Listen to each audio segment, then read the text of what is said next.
Hello and welcome, ladies and gentlemen. You are watching Rabbit TV, featuring the district championship game, featuring the Atlanta Rabbits going up against the Gladewater Bears. We're your hosts, Landry Blythe and Nick Nash. And like I said, once again, welcome. You're in for a good one for sure, as this is the District 8 3A Division I district championship game. Records: Atlanta sitting at 8-1, 5-0 in district, I believe, and Gladewater sitting at 7-1 and 4-0 undefeated. So both undefeated in district, and both of these teams are coming in thinking that they're going to be the one, and it's going to be a great game. So. Oh yeah, no doubt about that. A lot of talent on both sides of the ball. We got about 9 minutes till the coin toss. Rabbits just walked out of the locker room. Also, the Rabbits senior night as well, so shout out to all those seniors for their last home game. We appreciate everything that you've done. Both teams are getting warmed up. And like I said, we got about 8.5 minutes, still some Friday Night Lights district championship in the A. We're excited to come together as a community, support our team, enjoy a fantastic game. To ensure a safe and enjoyable experience for everyone, we want to remind you of the important safety guidelines that will be in place at the state. This time I'd like to announce our spotlight players versus last week against Tatum. Before I say that, the records last week for Atlanta was a win against Tatum 14-7. Very low scoring game, mostly a defensive game, and Gladewater was on their bye week. So spotlight players for the Rabbits. On the offensive side, we got C.J. Whaley, Braden Thompson, and Jaden Riley. Your normal three who gets recognized basically every game. And then on the defensive side, we also got C.J. Whaley, T.J. Rainey, and Eli Mitchell. So about wraps up your spotlight players for this week. So we did the first half of it like I told you, and then you would run back to the lazy part of the second half of it. Will be allowed. Do it one more time. Encourage everyone to enjoy the game from their seat. Do it one more time. Let's finish all of it, not just part of it. Here we go.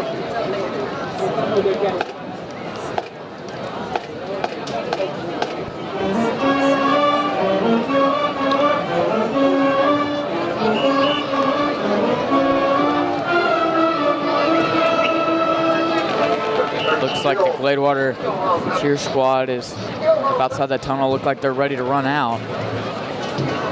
They've just been standing there behind the tunnel for a couple minutes now. Not sure what they're fixing to do, but yeah. And also again before both teams run out of the tunnel and everything like that, I'd like to give basically a summary of the importance of this game and just how much this game matters to both teams. And the Rabbits have put together a year to remember, as they have an astonishing 8-1 record, with their only loss being to a powerhouse Pleasant Grove that we played early on in the season in week 1. So they dominated in district play so far, having impressive wins like preseason ranked Jefferson and a tough physical Liberty ILO team that always steps it up, and it's always a good game when those two teams play each other in that rival game. Undefeated in district, and talk to the guys, and there's no doubt in their minds that they're going to give it their all, and they think they're going to win this game, and they're going to try to go out and fetch their first district title in almost 20 years, as the last time they won district was all the way back in the 2006 and 2007 football season. So, and on the other side, Gladewater, they're coming fresh off their bye week, also with a 7-1 record, undefeated in district. And although they do have a slight disadvantage of playing the Rabbits in Atlanta and on their senior night, but however, they also had a bye week coming into this game. So fortunately for them, they had 2 weeks to prepare for this game, as we only had 1 week. So But I don't think any of that will really get in the way of this football game today, other than just the energy. And I wouldn't be surprised if the away stands get packed as well, because this is going to be a great game. I bet you attendance is going to be definitely up in this game for sure. Ladies and gentlemen, at this time, You can tell right now Atlanta's back in at the stadium tonight. Atlanta School Song,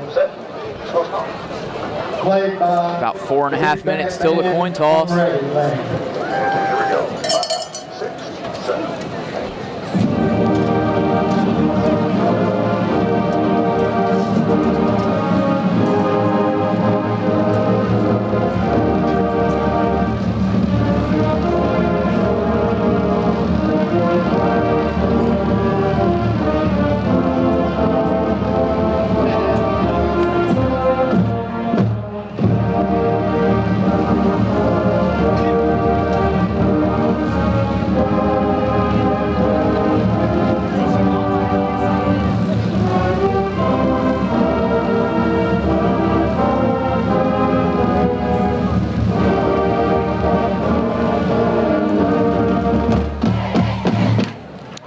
After that great alma mater played by your big bad band from Rabbitland, shout out to them. The Gladewater Bear Band. And We'd like to invite the fans from Gladewater, if you would like. Rabbits are in their all black jerseys as well. It's usually what they wear for an intense game. And here come your Gladewater Bears running out of the tunnel.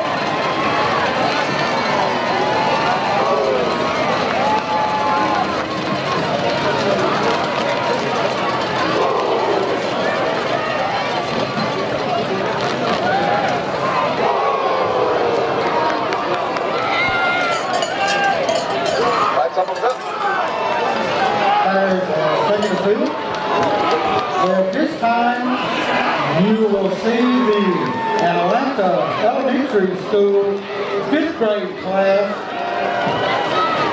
running out in front of your Atlanta Rabbits.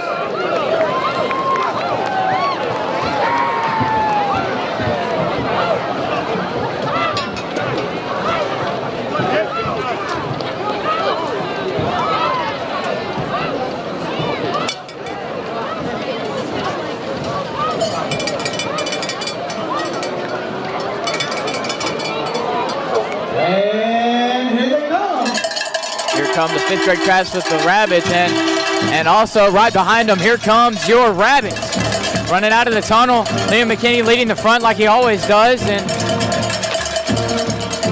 both teams out of the tunnel, and we're ready for some Friday Night Lights. District championship here in the A.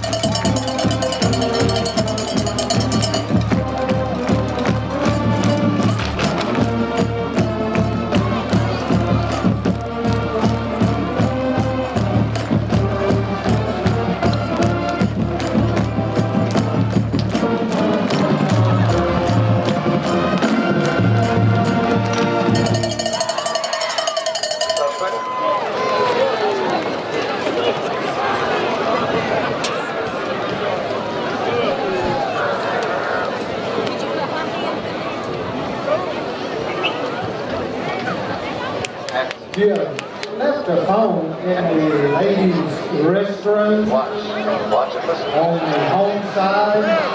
It has been turned Got about 60 seconds until the coin toss. Coming over to their sideline, paraded up. They're headed down to their sideline, and maybe they're turned on. Oh, here it is. There's no identification on there, so you left About to have our national anthem. This time, once again, if you will stand, gentlemen, remove your covers, direct your attention to the south end of the field. We will celebrate America with the playing of our national anthem by the big band band from Rabbitland.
And a great national anthem played by your big bad band from Rabbitland. And here come the captains for the Rabbits as we're about to have this coin toss here. Looks like the captains for the Rabbits is going to be number 18, Cameron Williams, number 6, Marshawn Woodbury, number 8, Eli Mitchell, and number 1, Jaden Riley. Captains for the Bears is going to be number 15, Ethan Alvarez, number 3, Anthony Sanchez, and number 4, Caleb Valcorda.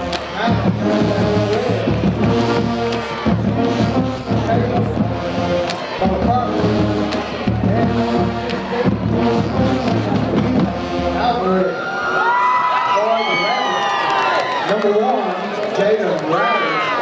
Number 8, Eli Mitchell. Number 6. The rest have a mic on this moment, that way you can see who.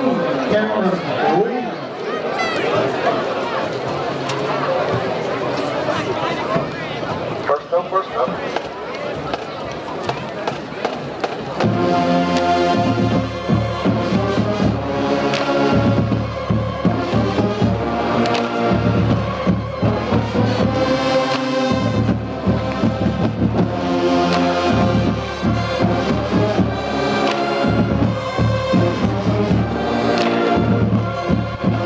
Toss.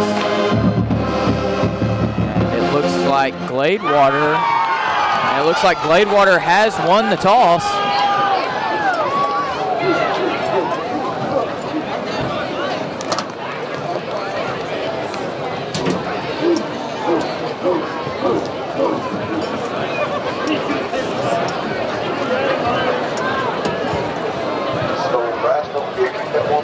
And Gladewater wants the ball. So it looks like Gladewater is going to start out this first half with the ball. Rabbits are going to get the ball towards the second half, which works out perfectly for the Rabbits. If they win the coin toss, they always elect to defer. So no matter what, the Rabbits got what they wanted, and they're going to get the ball at the start of the second half. But the coin toss is set, the sides are set, and we are just about ready for some Friday nights in the A. Friday Night Lights in the A, sorry.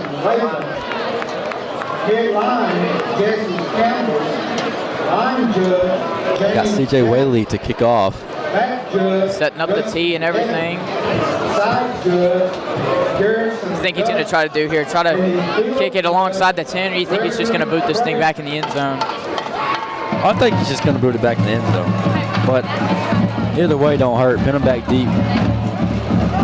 Here come the Bears kickoff return team.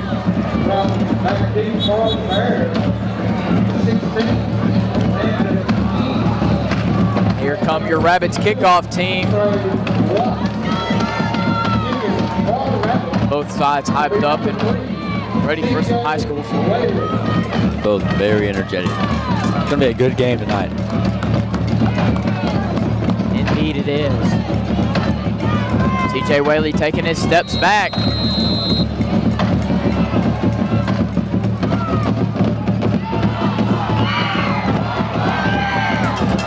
Both sides ready. And ladies and gentlemen, we are underway with the district championship here. And ball is kicked over to number 22, Tara Watts. He's just going to let that thing roll back into the end zone. And the Bears are going to start out their first offensive possession at the touchback position at the 25-yard line. Man, he booted that ball. Went soaring over his head. I just think he was praying for the ball to roll in the end zone because he didn't even want to touch it. Fortunately for the Bears, it does roll into the end zone, and Rabbits are going to start on defense for this possession, going up against a tough and successful Gladewater Power Eye offense. And yeah, that's basically what consists of the Gladewater's offensive package is the Power Eye formation. If y'all are not aware with the Power Eye, you got quarterback under center with some heavy run plays with some extra blockers. First down and 10, that ball is handed off to number 28, Jeremiah Flanagan. That ball gets stuffed up the middle for about a gain of 1, second down and 9. They are going against, I would say, probably one of the best run defenses in the area. That No, yeah, for sure. They've had success against the run defense for a couple years now, as they haven't really gone up against an offense like this year, but they did go up against, and number 21, it's going to be an option, the number 21, Carson Cooper. And like I was just saying, last year they went up against Tatum's wing T offense, which is just a military style, just toss and hand off to the running back. And they did really well against Tatum, as they were favored to win that game, and it ended up being a blowout last year at home. So Rabbits really never struggled against a primary run defense. Play did get them the first down and more, so it'll be 1st and 10 from the 40-yard line. Quarterback under center. He's going to hand this off straight to the running back, and he's going to go down for a loss. Handoff was to Carson Cooper. It's like Cameron Williams back there, but there's a lot of Rabbits to blow that play up. Good tackle by Cameron Williams. Pins them back deep, a loss of 5. 2nd down and 15 at the 35-yard line.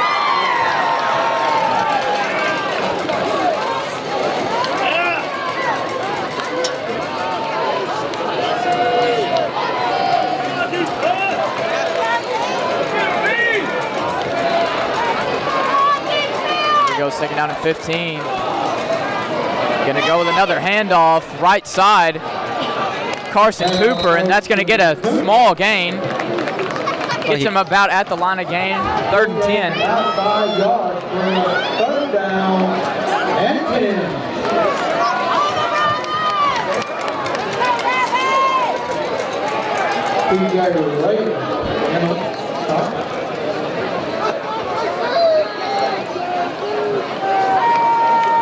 And here we go, 3rd down and 10. Quarterback getting the play call. Quarterback for the Bears is going to be Achilles Hess. Going to line up under center, and it's going to be a handoff to the fullback, which is going to be Carson Cooper, number 28, Jeremiah Flanagan. He gets a gain of about 6, and it's going to be a 4th and short here. Looks like they're going to go for it. Looks like they might go for it here. Didn't send the offense back out, and they're going to try to go for it here.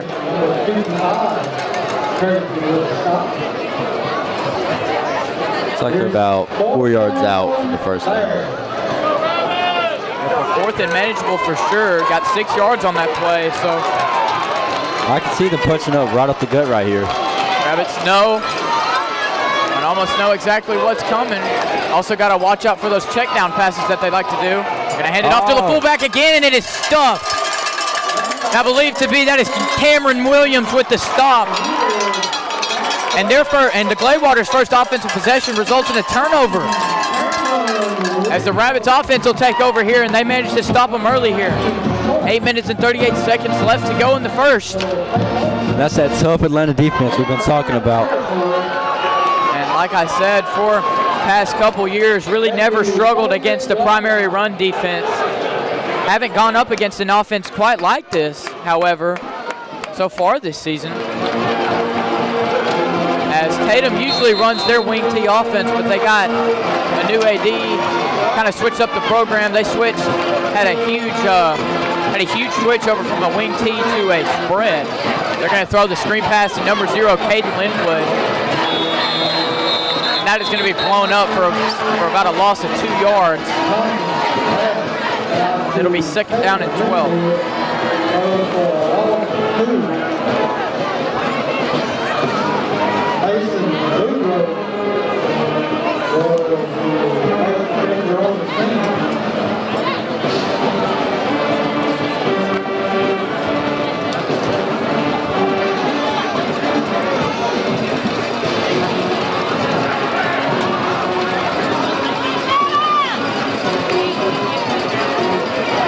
Second down and 12. It's going to be a handoff outside to Jaden Riley, and he gets a small chunk of that yardage back. Going to be tackled down at about the 45-yard line in Gladewater territory, and it's going to be a 3rd and mid here. Rabbits running some tempo. 3rd down and 7 from the Bear, 45 yards. go. 3rd down and 7. And it's going to be a jet sweep to number 0, Caden Linwood. And he's going to be he's going to be met down at the line of scrimmage. Gain of nothing, and it'll be 4th down here. And here comes the punt team. Caden Linwood with the carry.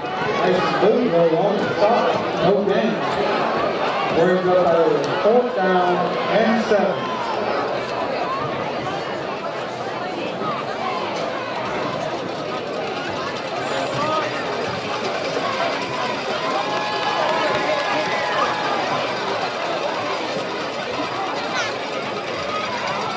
And it's going to be a fake, and he's going to try to throw it. And just overthrew Jaden Riley. He had him deep. Excellent play call, just overthrown. And both these teams' first offensive drives are going to result in a turnover as Gladewater will take over here on their own 45. Bears will take over at their own 45-yard line.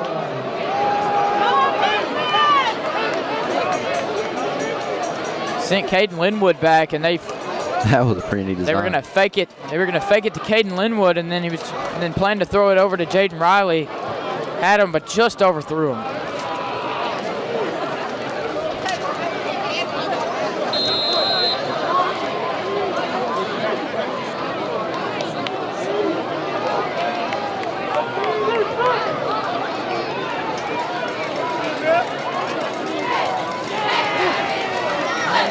First down and 10 for the Bears. They're going to hand it off to the running back, number 22, Tara Watts, for a gain of 1.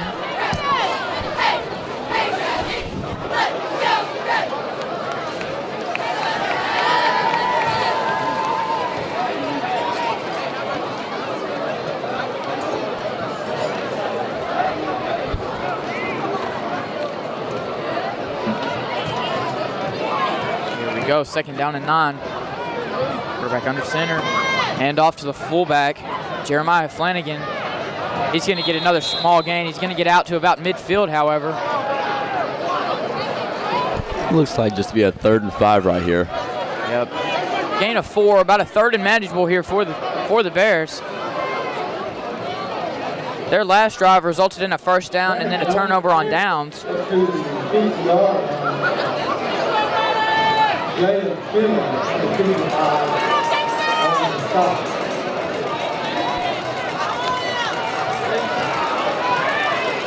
Third and 5.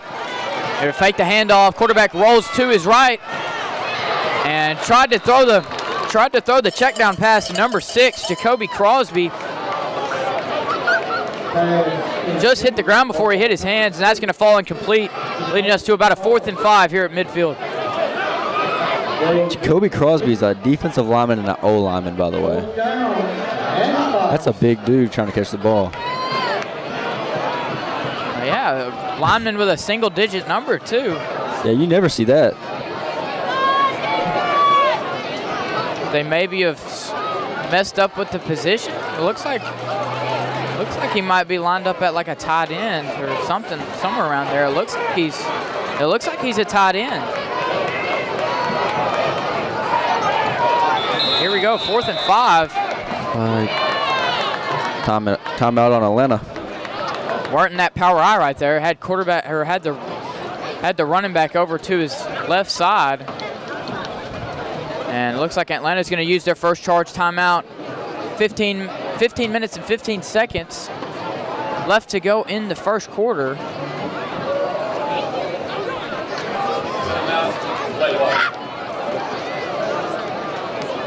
No, sorry, that's going to be Gladewater's first charge timeout. So far, I'm seeing from Gladewater is they're not scared to go for it on 4th down, as they did go for it on their own side of the field. And so I wouldn't be surprised if they'll go for it again.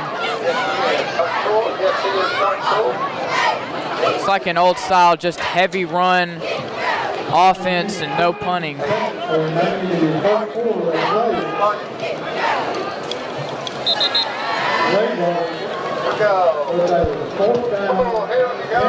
Here comes the Gladewater offense going for it at midfield. One receiver to the left, two to the right, running back side by side with the quarterback. Be a pass play. Drops back. He's going to rolls to his right. He's going to try to throw it deep, and it is caught. What a catch! And no, wait, it's broken up. Or no, that's a catch. Great catch by number 5, Maddox Vasquez. Number 5, the senior wide receiver. And what an acrobatic catch there to put Gladewater in the red zone. At the 18-yard line of the red.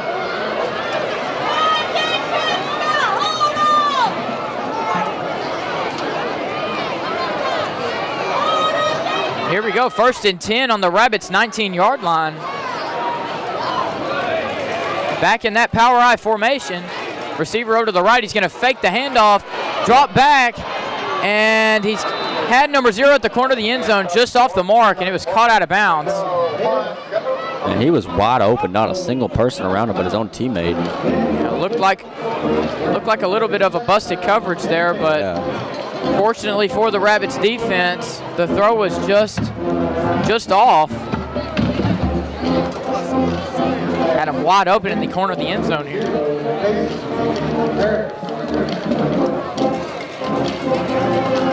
Here we go, 2nd down and 10 from the 19. Receiver over to the right. And that's going to be a handoff to the fullback. And no, it's an option. He's going to toss it off to the running back. Number 21, Carson Cooper. And he's going to be pushed out of bounds inside the 10. He gets pushed out of bounds at about the 9-yard line. It'll be a 3rd and short here. And I think this is the strength of the power I for sure, as it can definitely get you that 1st down needed. Just punching in with the fullback, and he'll get you those yards. And it's going to be a handoff to the fullback, and he'll get the 1st down and more inside the 5-yard line, and it'll be 1st and goal for the Bears. Eli Mitchell, number 8. Brings down. Number 46, 1st down yardage. 1st and goal from 3.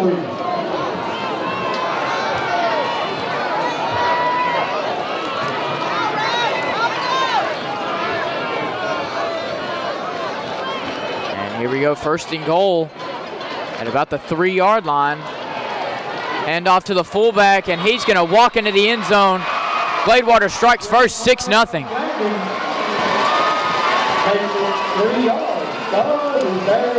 And just a great executed play by the Bears. Again, that's what you use the power I for the most, especially at the goal line. It can just those extra blockers are really helpful, and it showed as he just walked into the end zone. Here comes the 2-point conversion. And they did this against Tatum, the one person under center for the 2-point conversion. The snap to number 4, Caleb Barcorda. And it's going to be stuffed, but however, there is a flag on the play, like you said. And Gladewater does run some trickery on their 2-point conversions, as one 2-point conversion they had against Tatum, the center didn't snap it between his legs, but snapped it straight over to the left side with those offensive linemen, and then I believe it was to number 6, and they did a pop pass to one of the receivers, and he was wide open in the end zone. So, and that flag was on Gladewater, so the 2-pointer will be no good,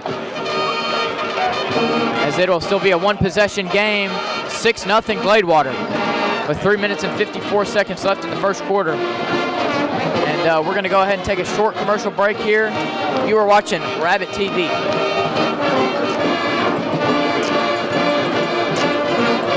I'm Dylan Thompson with Dylan Thompson Wealth Management. But you know, true wealth is found in knowledge. And that's why we support Atlanta High School Rabbit TV. Whether you're looking for a new garage door or just need repairs, Overhead Door stands for excellence. With a complete line of garage doors and openers, plus expert service you can trust. Beautifully designed, beautifully crafted, trusted for more than 90 years. Always look for the Overhead Door logo to be sure you're getting the genuine, the original Overhead Door. We are back, ladies and gentlemen, and kickoff was a squib kick over to about the 35.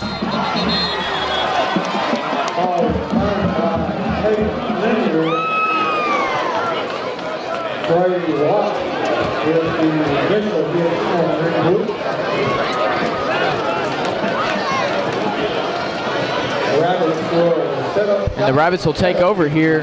First down and 10.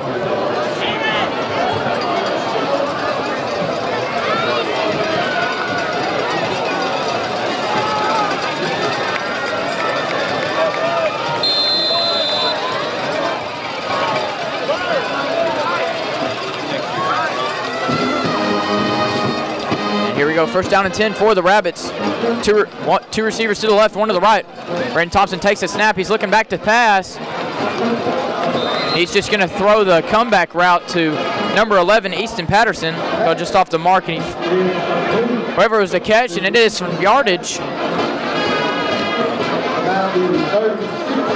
Easton Patterson, not very many targets on the year, but made a lot of catches that did matter. Had a amazing catch over a defender in a game against, I believe it was either Mount Vernon or Jefferson. I believe it was Mount Vernon, I think. Second down and 7. It's going to be a handoff to Jaden Riley, and the defense is all over that play as he gets tackled for about a loss of about half a yard. It'll be third down and 8.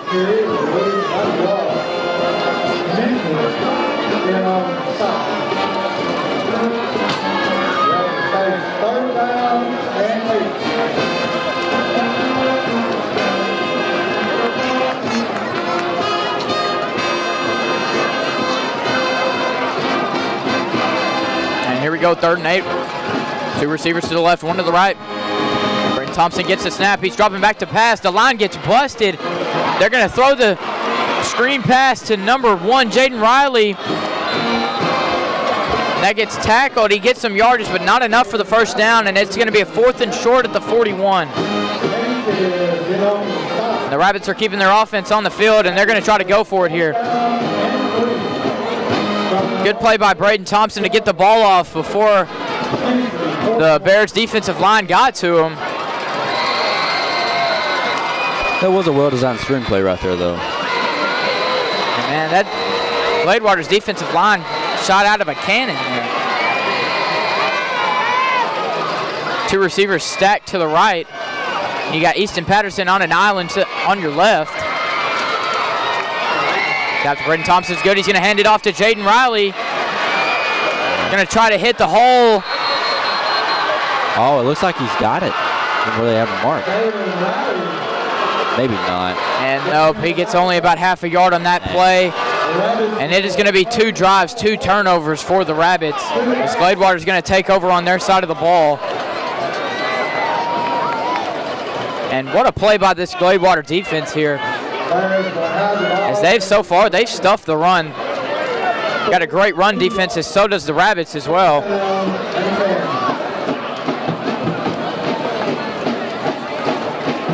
Defense has to prevail against the power I. Make sure they don't go up. Try to prevent them from going up 2 possessions here.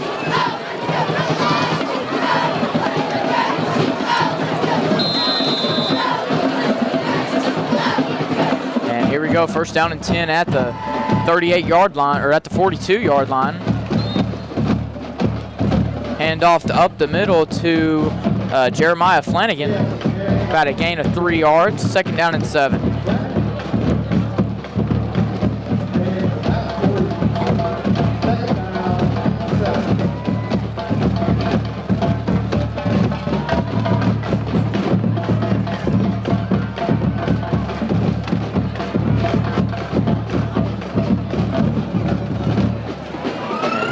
second down and 7.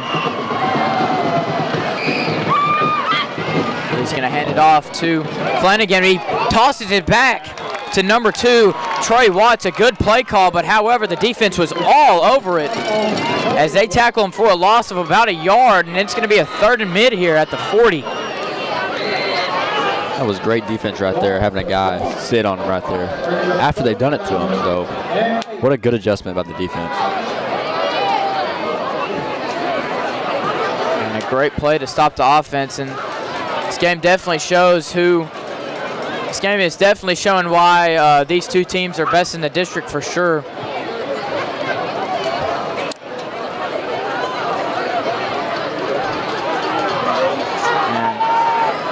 Secondary's got to come up here. They pass. And they got a man, tried to throw a man deep. Oh my. Pass intended for number 16, Landon King, and they're going to call a pass interference penalty on them as he got shoved to the ground before the ball even got to him. That's going to be a 15-yard penalty for the Rabbits.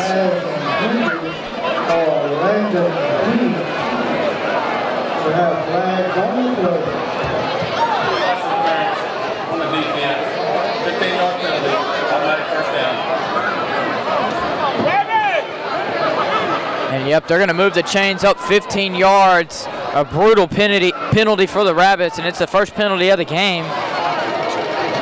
Got about 9 seconds to go in the first quarter so far.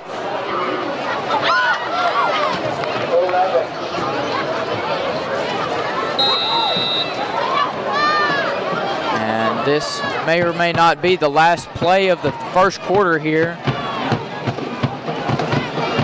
Assume they're just going to run the clock out after this play. And it's going to be a handoff to the fullback, and he's going to get a decent chunk of yardage and get to about the 20-yard line. Good enough to get him to the red zone. And ladies and gentlemen, that'll be your first quarter. Close game so far. Gladewater up 6-0, but however, they are in the red zone. And they're going to go ahead and switch opposite ends of the fields here. And at this time, I'd like to thank our sponsors, Dylan Thompson Wealth Management, the iGuys of TXK, Red River Lumber, Price Hardware, and the Downtown Merchants Association. And don't forget to shop local. Now this first quarter's over, what do you think about this game so far, Nick? You know, it's a really good game so far, but nobody's really been like deep in their own territory yet. It's always been like at the 40 or the 50 starting off field position. So, you know, it's just been easy drives for both teams basically.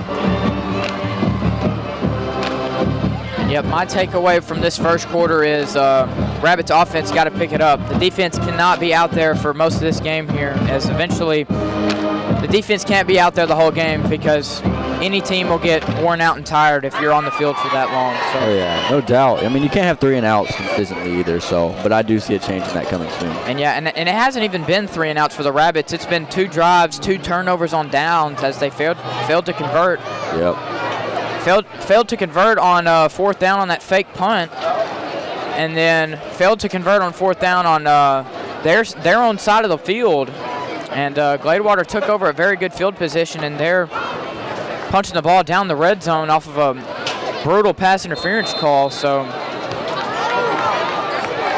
now you want to get back into this game, you need to show out on defense and then rise to the occasion on offense. Hand off to Jeremiah Flanagan once again, and he gets about to the 15-yard line, across the 15-yard line, and that'll be enough to move the chains.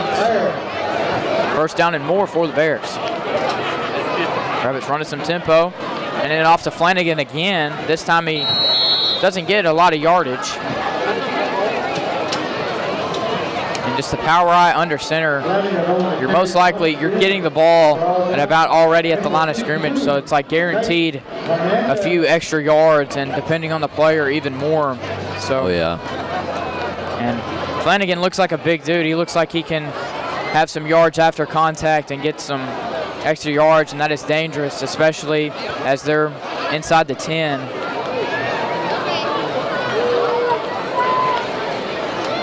On the defense here, we need to clutch up here and get a chance for the Rabbits to take over on offense here. Here we go, 2nd down and 7. And off to the running back as he gets tackled down at about the 5. Carson Cooper on the carry. Another flag. It looked like a horse collar on the Rabbits as he was brought down, maybe by the horse collar. I may be wrong though. Face mask against the defense. And my fault, it is a face mask against the defense. Half the distance to the goal, and it'll be an automatic first down. And Rabbits are shooting themselves in the foot this drive. If they had 2 penalties.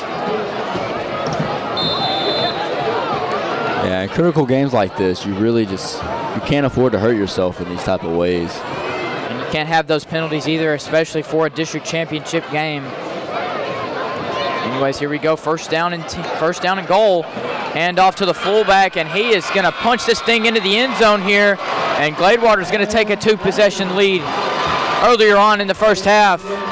12-0 Bears.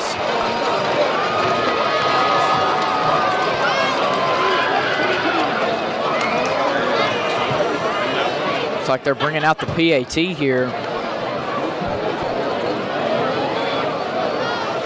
Kicker is number 8, Grafton Morgan. Senior linebacker and fullback. And the kick is up, and it looks like it's right through the uprights and good. And Gladewater's going to take a 13-0 lead, 2-possession lead for the Bears with 10 minutes and 41 seconds to go in the second quarter. We're going to take a short commercial break here. You're watching Rabbit TV. Whether you're looking for a new garage door or just need repairs, Overhead Door stands for excellence. With a complete line of garage doors and openers, plus expert service you can trust. Beautifully designed, beautifully crafted, trusted for more than 90 years. Always look for the Overhead Door logo to be sure you're getting the genuine, the original Overhead Door. Here, we provide quality materials for your dream home, and Atlanta ISD provides quality educational opportunities to help students pursue their dream futures. Red River Lumber and the Design Center is proud to be a continued supporter of Rabbit TV. We are back, ladies and gentlemen. Here come the Gladewater kickoff team, as well as your Rabbits kickoff return team.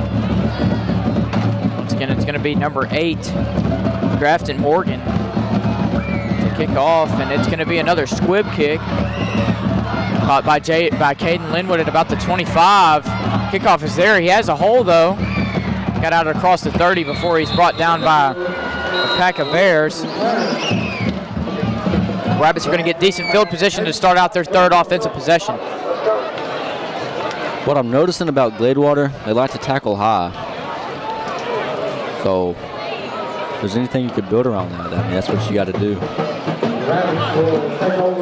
And yeah, they're also a very well-disciplined team as well. Every play, especially for the defense, is 11 hats to the wall. And they showed that against the run, and they're proving definitely why they're a 7-1 undefeated team right now. It's very upperclassman heavy, very senior heavy.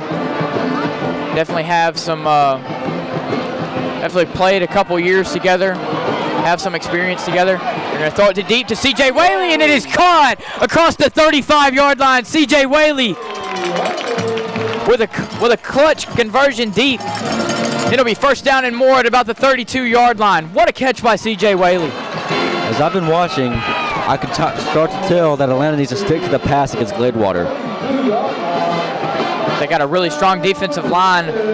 Yeah, I mean, I think they just need to tear their secondary up. I think they'll be all right. After that catch, especially by C.J. Whaley, just attack the secondary like you said. Stack formation over the right.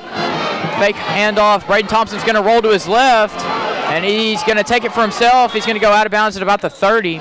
Pick up about 2 yards. Smart play by Braden. Not to force anything, do an interception, found no one open, and just decided to get those small yardage. Gain of about 3 yards, second down and 7 at the 29. Very smart play by the young quarterback right there, not putting the ball in trouble. Very calm and composed player by the freshman quarterback for sure. And you can tell that this offense is starting to find a groove here. It's going to be a handoff to Jaden Riley.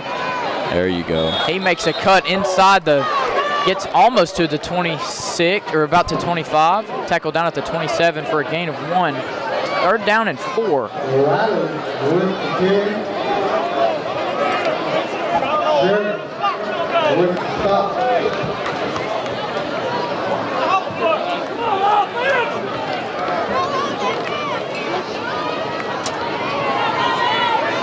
And here we go. We got a 3rd and manageable.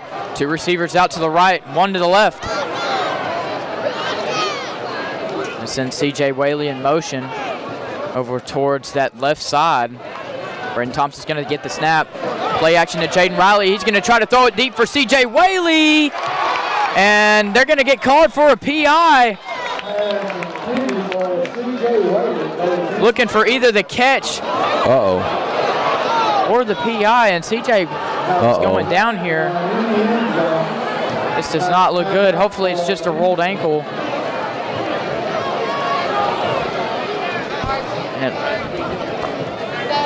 No.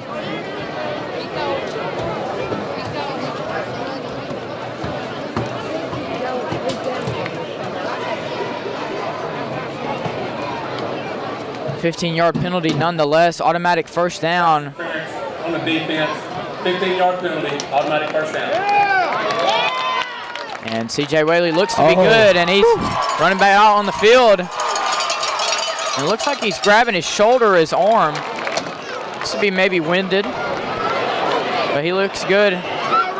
He'll be back in a couple of plays. That was scary. There's your good Halloween treat right there. Yeah, that would have been bad. C.J. Whaley would have went down and got injured. That would have been bad. That's worse than a haunted house. But thankfully, he's good. He looks ready to go. But here we go. 1st down and 10 in the red zone here for the Rabbits. Gladewater showing blitz. They're going to hand it off anyways. Riley gets the handoff, makes a cut outside, and gets about at the 10-yard line, gain of 2. Like Whaley's back on the field now. Yep, and he's back in after that 1 play. Marshawn Woodbury is also subbed into the game for Jaden Riley. Good power running back that you'd want at the goal line.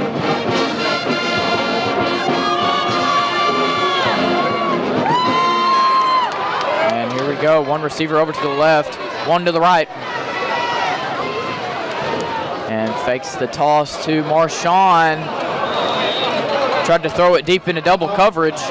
Incomplete. Leading us to about a 3rd down. 3rd down and 8 at the 10-yard line. Easton Patterson and Jaden Riley back into the game.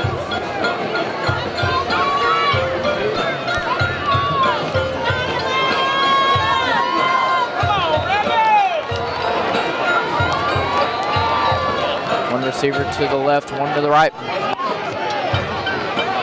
Easton Patterson looks like he's taking a direct snap.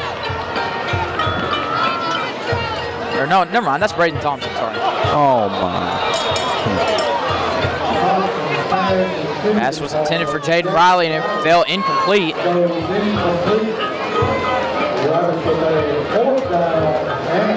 And you got to have a good red zone offense. Can't afford 3 points when you're already down like this. But 3 points is better than no points. Yep. C.J. Whaley back to kick. Looks to be about a 27-yarder. And the kick was blocked, and that's going to fall wide right. Or no, never mind, that's going to go through the uprights. How did he do that? I mean, he's... Wow, looks like the defender got a hand on it, but was enough to get it just into that right side, and it's going to go good. And Rabbits aren't empty-handed after finishing that drive, as they'll get a field goal here. 13-3, still a 2-possession game with 8 minutes and 20 seconds left to play in the 2nd quarter. We're going to take a short commercial break here. You're watching Rabbit TV. Whether you're looking for a new garage door or just need repairs, Overhead Door stands for excellence. With a complete line of garage doors and openers, plus expert service you can trust. Beautifully designed, beautifully crafted, trusted for more than 90 years. Always look for the Overhead Door logo to be sure you're getting the genuine the original overhead door. Here, we provide quality materials for your dream home, and Atlanta ISD provides quality educational opportunities to help students pursue their dream futures. Red River Lumber and the Design Center is proud to be a continued supporter of Rabbit TV.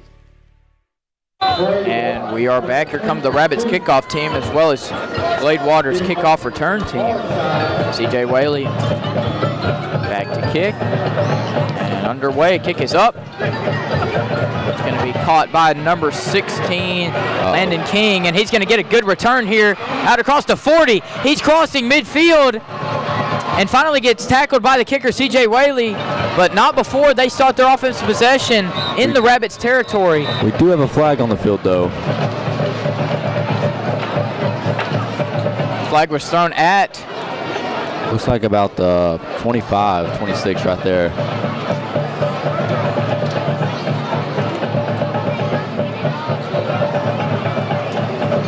We're going to discuss it right now. let's see what the flag was over. It may have been. Yeah, it may have been holding. I don't know how he could have got that angle from down there. That's what don't make sense about it. Looks like it was something on the tackle. If that's a call against the Rabbits, they're going to get even better field position.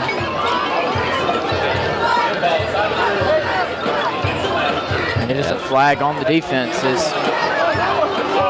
They're going to get even better field position. And man, that is disastrous from the Rabbits special teams and for the Rabbits defenses. The purpose of scoring in the kickoff is to allow them to start their offensive possession on their own side of the field, possibly at the 25 or even further back. But the return and the flag puts them right where they've been starting their usual offensive possessions as they start their offensive drive at the 31-yard line, just 11 yards away from the red zone. That's a real big momentum killer here. First down and 10. Quarterback's going to drop out to pass. Pass falls incomplete. Intended for number 0, Kason Harris.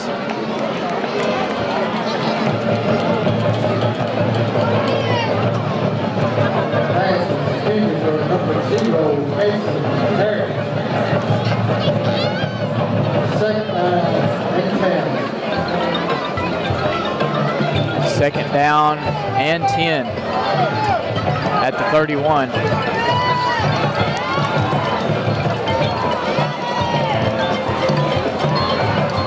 Quarterback under center. It's going to be a toss to the running back Carson Cooper, and he gets met for a loss of 1.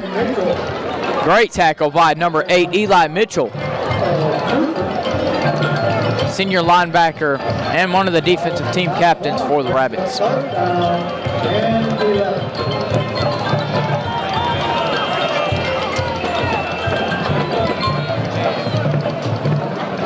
Might have a 3rd and 11 right here. See if the defense can stay strong. They'll let them gain. I doubt they go for it. You never know. 3rd down and 11. Secondary's got to clutch up here because this is where they usually pass on those much-needed 3rd downs. Yep. Makes the handoff, rolls off to his right. Scrambling out of the pocket, caught by number 0, but he gets tackled down at the 30-yard line. Pass caught by Kason Harris for a short gain at the 29, and it'll be a 4th and 8.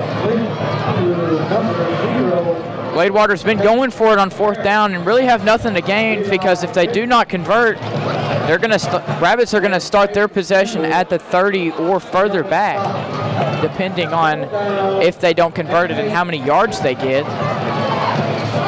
Pulling players off the field, maybe, I don't know.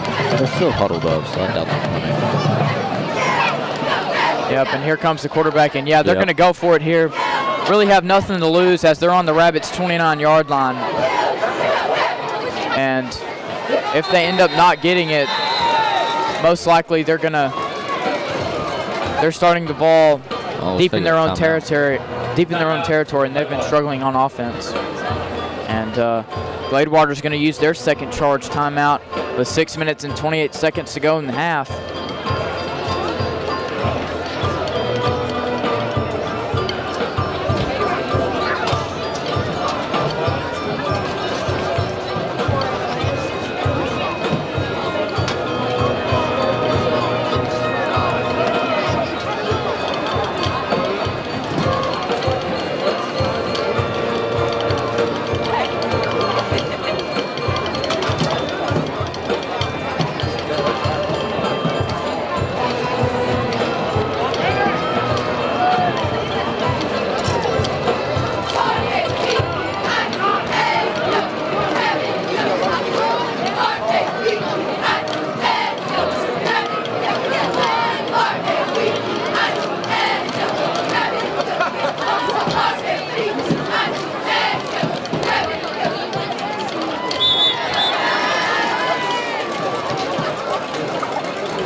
There's come to the line with scrimmage, fourth down, and 8.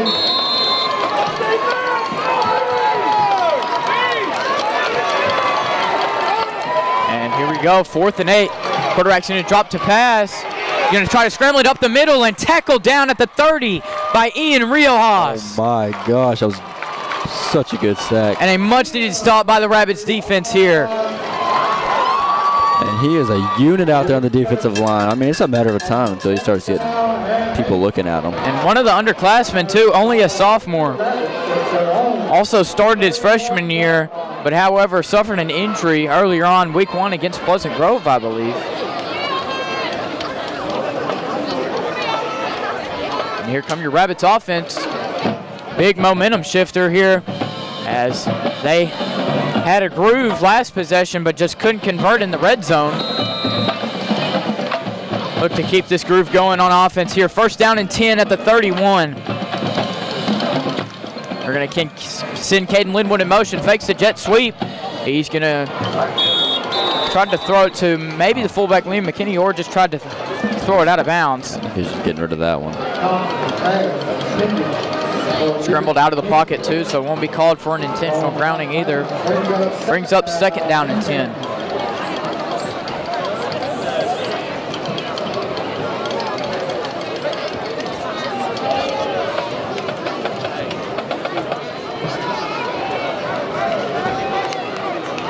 Here we go, 2nd down and 10. 1 receiver out to the left, 2 over to the right. Braden Thompson's going to hand it off to Marshawn Woodbury. Breaks a tackle and gets across the 35. Gets a good gain of about 5, leading us up to a 3rd and manageable. And, excuse me, it'll be a 3rd down and 4 at the 37.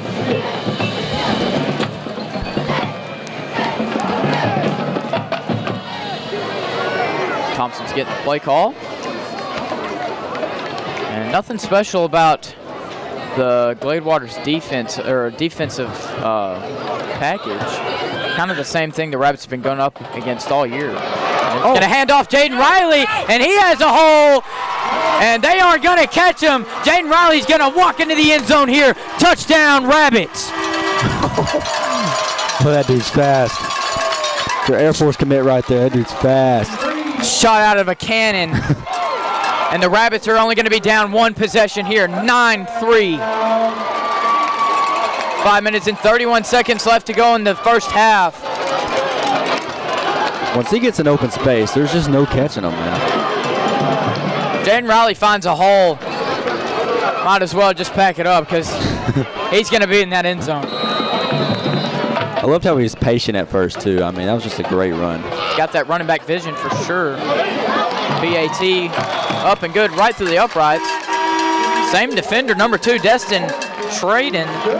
Got a hand on that field goal, which still was good last possession, and almost got a block in there, this PAT, but however, didn't get a hand on it this time, and that extra point was right through the uprights and good, And the Rabbits are only going to be down 3 here in the first half. 5 minutes and 31 seconds remaining. And we're going to go ahead and skip the commercial break here.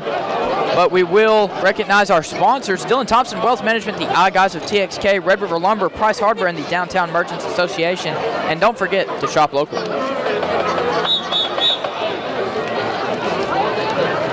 Number 16.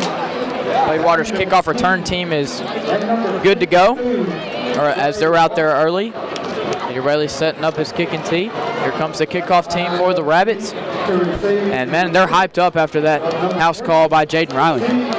I think the touchback is the only reasonable thing to do right here. I think that's best case scenario. Yeah, because the last time they kicked it to someone at the 10, they got an amazing return out of it. So just no flags, no penalties, keep it clean. Just punch it in the back of the end zone here so Gladewater can start on the 25. Not going to do that. Oh, get a slight return over to the same defender, Landon King. Oh, ball's out. And ball's out, but he picks it up. That may. No flags either. Who hit him? Whoever hit him ran him over, knocked the ball out. Maybe been TJ Rainey. I can't tell though. But however, it's a good result for the Rabbits as they will start their offensive possession deep in their, or reasonably deep on their own side of the field. So turned out good. No flags, no unnecessary yardage. 1st and 10 on their own 33 for the Bears. Quarterback under center. It's going to be a handoff to the running back. Boom. As he gets slammed down at about the 38. Good gain, however, gain of 5. 2nd down and 5 at the 38. Ian Riojas on the tackle there. And that boy is strong. Just picked him up and slammed him to the ground. Big dude. He's big and fast. That's what's good about him. And he's not scared to tackle. He'll hit you. And here we go. 2nd down and 5. And it's going to be another handoff, this time to number 22, Preston Adams. And he's going to be tackled down at the line of scrimmage. Gain of nothing. 3rd down and 5. Jaden Riley on the tackle there, I mean. What can he not do? He can just about play any position on the field.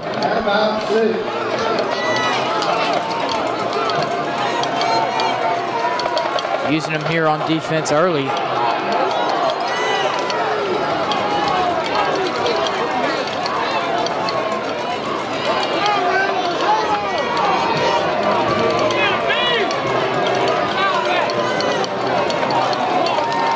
And here we go. 3rd and 5. Handoff to the fullback, Flanagan. So he gets some yardage, but not enough for the 1st down. Stopped him just short of a yard. 4th and 1.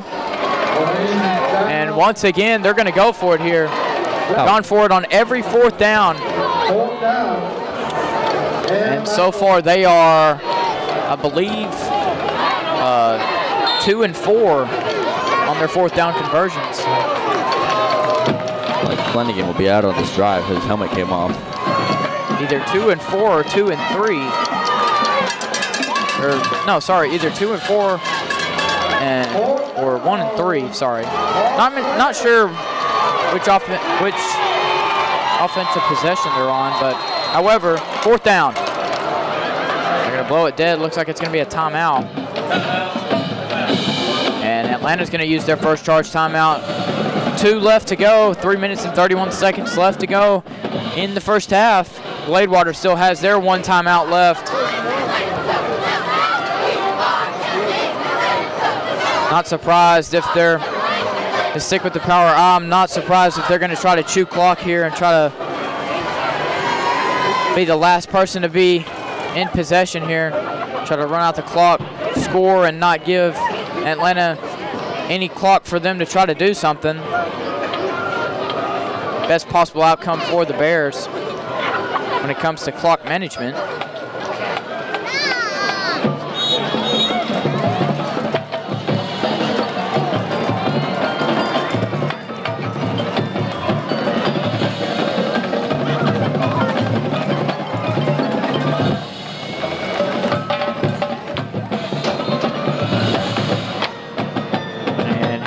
4th and 1 on their own 42-yard line. My guess is they hand it straight off to the fullback. Defense needs to prevail here, stuff the line, get through those extra blockers, and they're going to try it in. That looked like he didn't get it. That's going to be close. Something maybe short. They might have to bring out the chains here. From where he's standing, he's short from the ref on our side. Yep, that first down marker. And yeah, he's short. Yep. They're going to bring the chains out for sure, though. But yep, that ball is, the marker is placed exactly at the 42-yard line. That ball's behind it. Not behind it, not in front of it. So, and according to the ball, that looks like it's behind it. Timeout for measurement. And Rabbits are going to use another timeout as they're both at 1.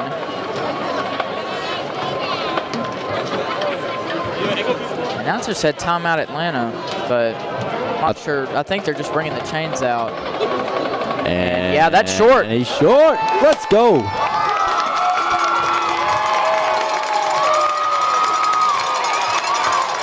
And yep, that's short. The defense knew exactly what was coming, and they managed to stop that big fullback. And the Rabbits are going to take over once again. 3rd turnover for the Bears, and they're going to start their first offensive possession, or they're going to start their offensive possession in Gladewater's territory with 3 minutes and 27 seconds left to play.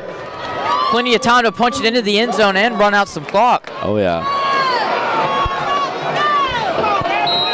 I think the main thing, just get in the end zone, man. 2 receivers to the right, 1 to the left. Braden Thompson fumbled snap.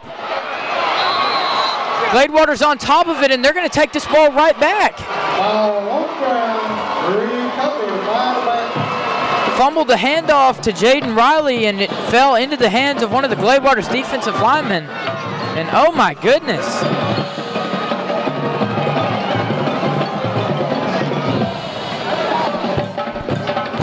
And they're going to take the ball right back.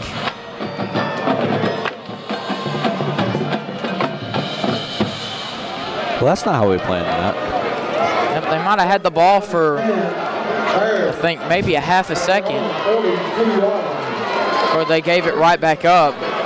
Definitely not what you'd want if you're the Rabbits for sure, but hey, fortunate enough for Gladewater, you get a new set of downs.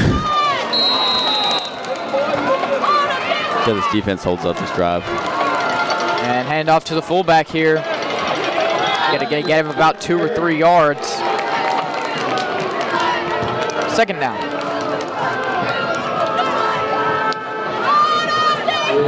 And yeah, like we thought, they're going to start running down this clock here as it goes under 3 minutes. I think they want to just go in the half, go up, because Atlanta does receive the ball in the 3rd quarter, so. Yeah, but plenty of time to put one in the end zone here because, especially like you said, they do get the ball in the 2nd half, so if you're Gladewater, you definitely want to score here to go up 2 possessions. And they're going to run the option here to number 21, and he has a hole down the sideline and into the end zone. Touchdown, Gladewater.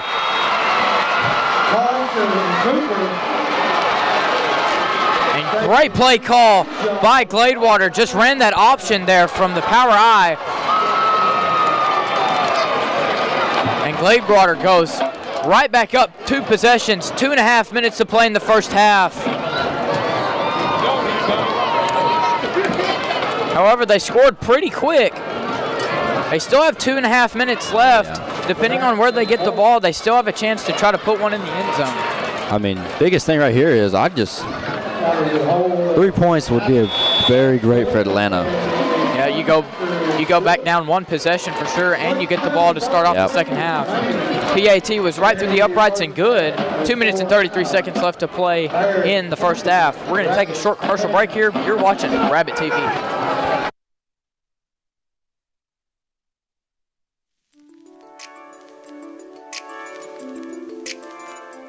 I'm Dylan Thompson with Dylan Thompson Wealth Management. But you know, true wealth is found in knowledge. And that's why we support Atlanta High School and Rabbit TV. Whether you're looking for a new garage door or just need repairs, Overhead Door stands for excellence. With a complete line of garage doors and openers, plus expert service you can trust. Beautifully designed, beautifully crafted, trusted for more than 90 years. Always look for the Overhead Door logo to be sure you're getting the genuine, the original Overhead Door.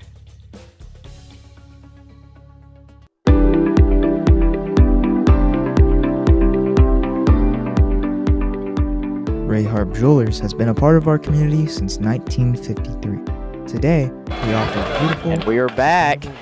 Gladewater's going to squib kick it out to the 35. It's going to be Eli Mitchell on the carry. Going to try to get a return, but the kickoff team is there. Tackled down at about the 30. Inside the 30, however, with 2 minutes and 29 seconds left to go in the first half. And let's see what kind of magic the Rabbits can do towards the end of this first half here.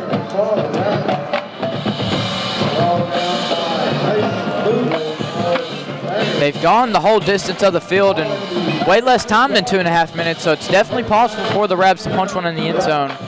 As I do specifically remember 1 minute and 20 seconds left in the first half against Hooks.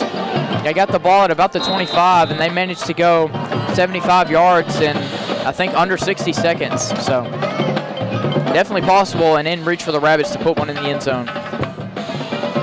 Go back up one, come back in the second half, and try to take the lead. First and 10, Braden Thompson's going to drop back. And he's going to be brought down. Braden didn't have enough time to throw. That's going to be a loss of, I think, 8 yards. Second down and 18 at the 25. This will bring us down to, I believe, the 2-minute warning, however. So.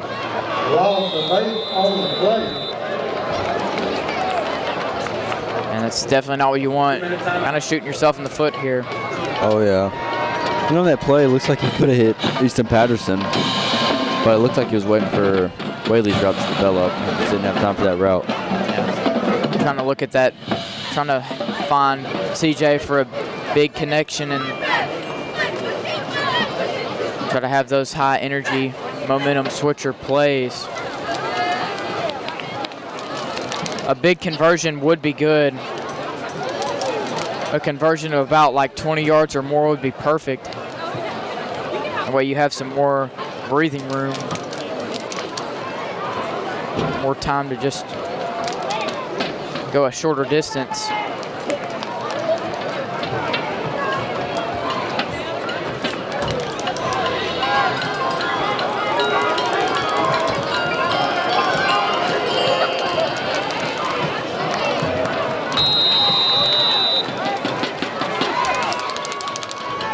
Here we go, second down and 10. 3 receivers to the left, 2 to the right.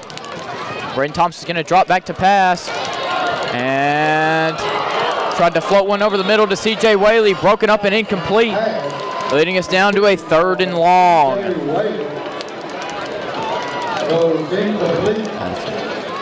Good coverage by the Bears secondary. Also by that defensive line for putting pressure on the quarterback.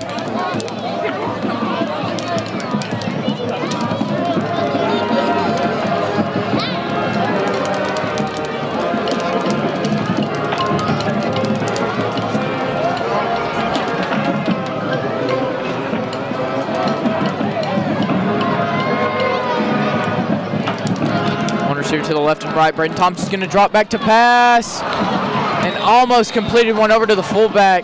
Went through his hands a little bit off the marker, and it's 4th down. Good attempt, though.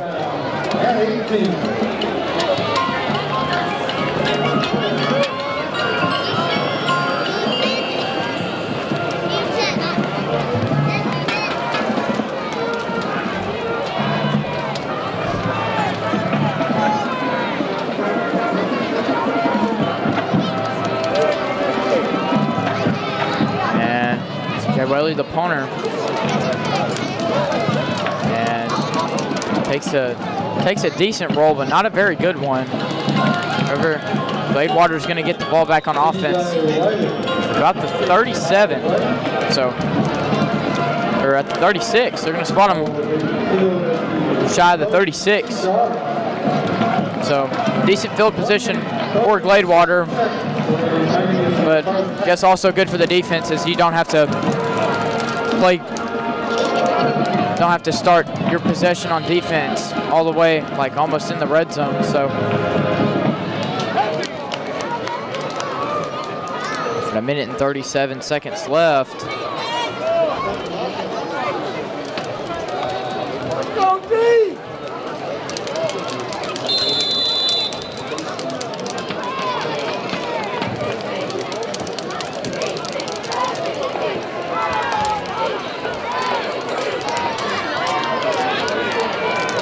Here we go, first down and 10 for the Bears. And fake the handoff, rolls to his left. Just tried to get it to Jeremiah Flanagan, the fullback, but just over his head and incomplete. Second down and 10.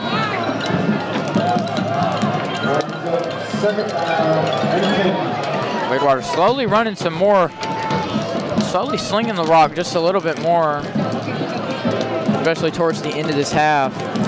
Is even if it falls incomplete, it doesn't run down the clock.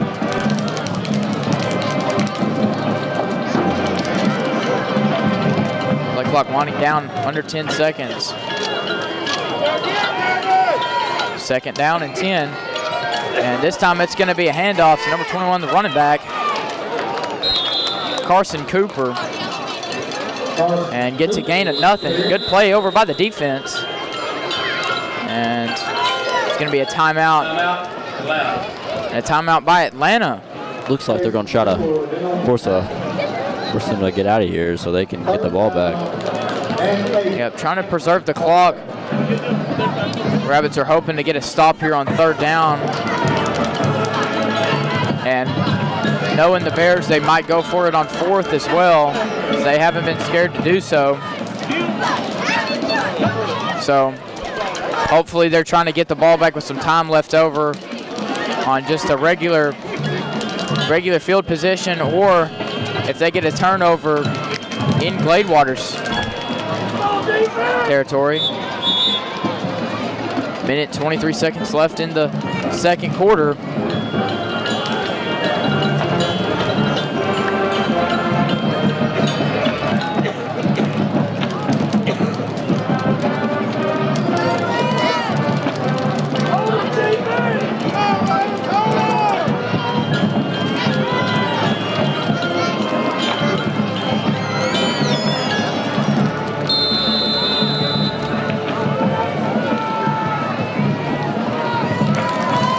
Go third down and 8, and it's going to try to be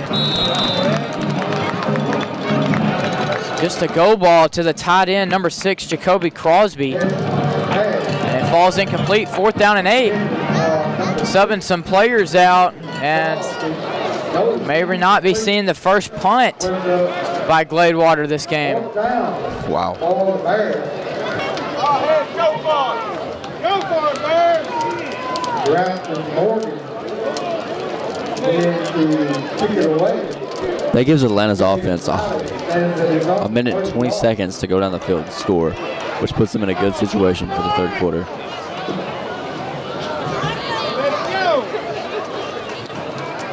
And that's a high punt. High punt.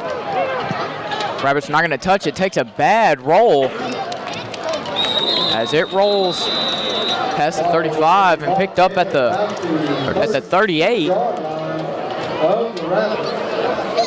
Takes a rabbit bounce, and 70 seconds left to play. Atlanta's going to get the ball back at about the 38.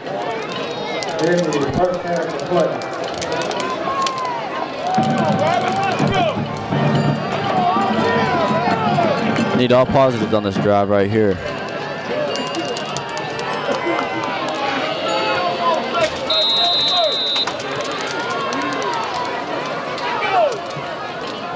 Go first down and 10. They're going to send C.J. Whaley in motion. Lined up over on that right side. Braden Thompson's going to drop back to pass. Oh! Couldn't find anyone. Went down at about the 40. He obviously gave his body up, and he went and hit him. Gonna call it clean. Rabbits running some hurry-up offense. They both got 1 timeout left. Spotted him at the 39. It's going to be a gain of 2, 2nd and 8. C.J. Whaley in motion. Clock's running down under 40 seconds. Braden Thompson's going to drop back to pass again. And he has a man. Just threw it low. Easton Patterson's going to go down. Clock's still running. And Atlanta's going to use their final timeout. And if Easton Patterson would have caught that in stride. Easily a first down. There wouldn't have been around him. Had some running room to just get out of bounds and get the first down. Yeah, got to make those throws. Yeah.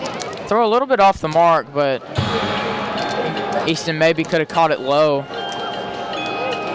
I think if he ended up dropping it, I think it'd be a better result because the clock would have stopped. I think he got some positive yardage on it. Only like about 2 yards though, so. Yeah. It's like Atlanta's now out of timeouts. Got 30 seconds left. Need a big play. That's what they really need. They've been trying to find someone down there.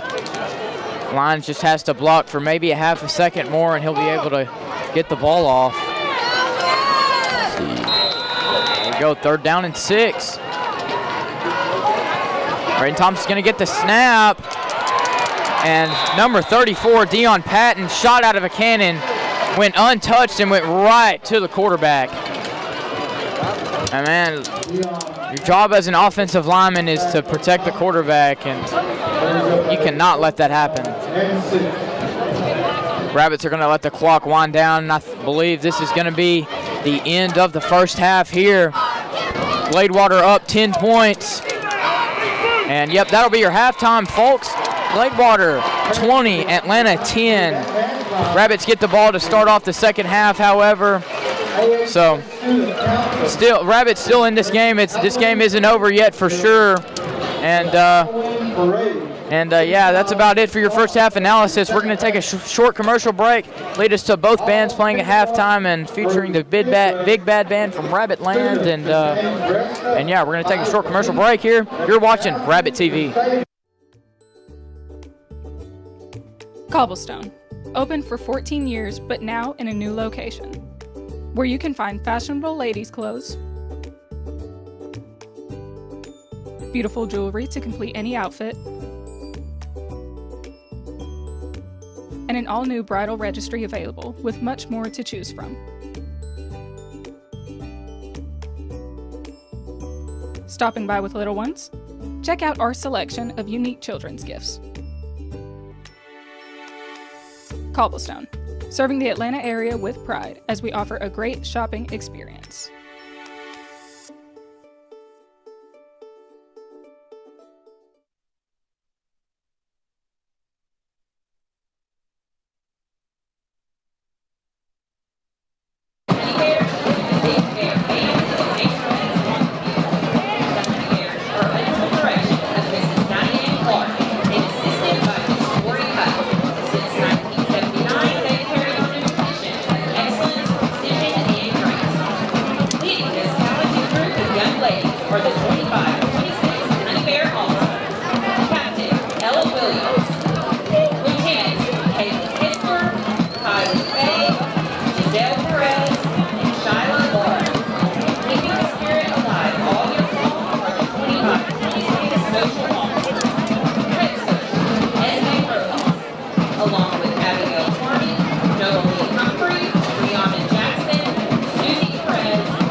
We're also proud to recognize the young men who serve as Honey Bear escorts: Adam Warner, AJ King, Anthony Flores, Connor Thompson, and Bentley Weber.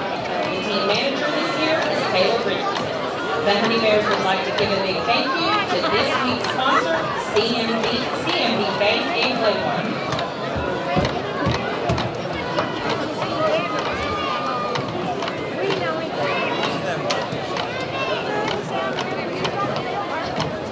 And now, let's give some noise for the GHS Majorette and Flag Line. This talented group of ladies includes junior Summer Hernandez and freshman Naya Borders. Tonight, they'll dazzle you with a routine set to the Michael Jackson mega hit Thriller.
Ladies and gentlemen, make some noise for your very own Big Bear Band.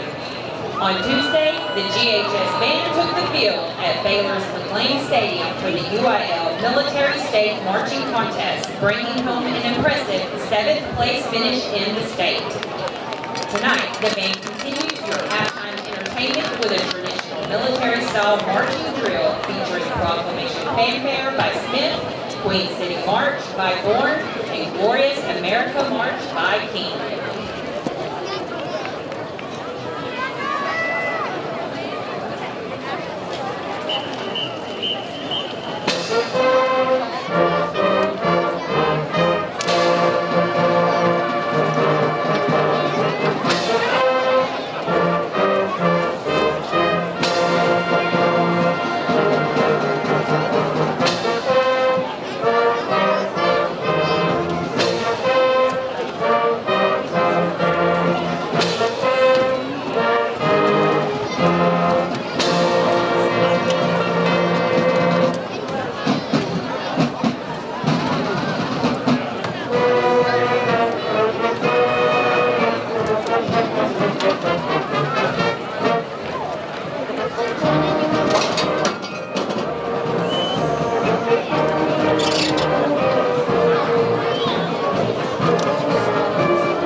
field by senior drum major Aaliyah McGuire.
Ladies and gentlemen, on behalf of Gladewater ISD, thank you for your attention this evening.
the Big Bad Band from Bradley.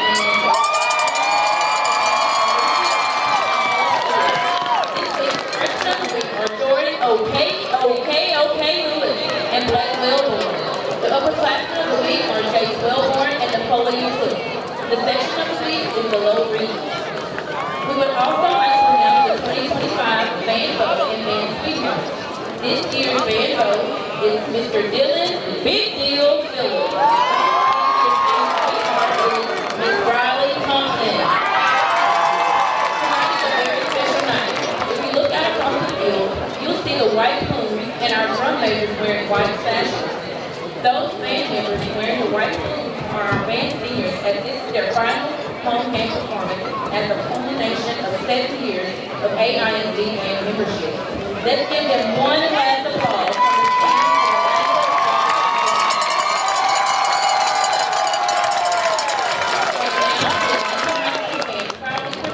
Their 2025 field production Bluesville. With trombone soloist Napoleon Cook Jr. and soprano saxophone soloist Kenneth Jones Smith III and mellophone soloist Maggie Winters I.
Lake Marching Contest, where they received their 22nd consecutive First Division ranking.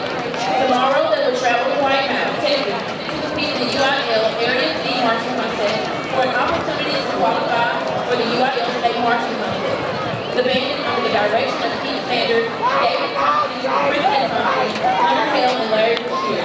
Sound engineer is Mr. Aaron Whitehead. High school color guard coordinator is Mr. Denise Conley, and middle school color guard coordinator is Ms. Kayla Lewis. Thank you for your applause and enjoy the game.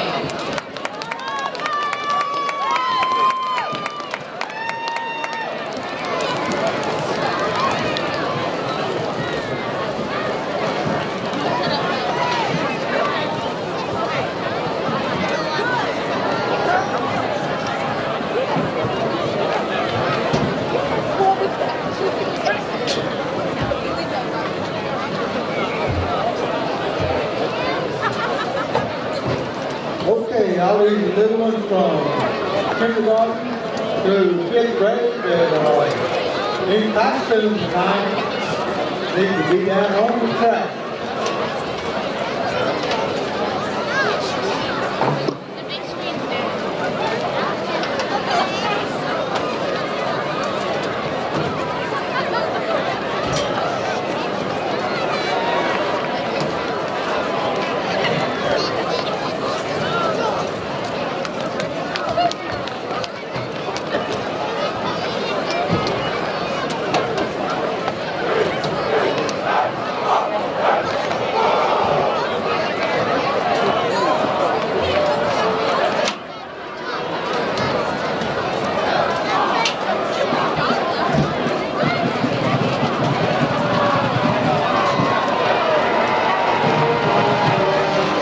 We still have the cell phone. Welcome back, guys, after a great halftime show. The Gladewater Bears just ran out the tunnel.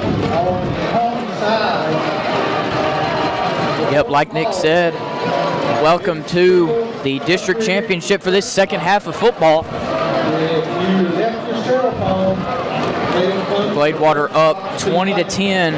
However, the Rabbits are getting the ball to start out the second half here. So let's see if they can capitalize on this first drive and try to go up one possession and cut off some of that lead. Here come the Rabbits out of the tunnel, and we're about to get some second half football underway in the A.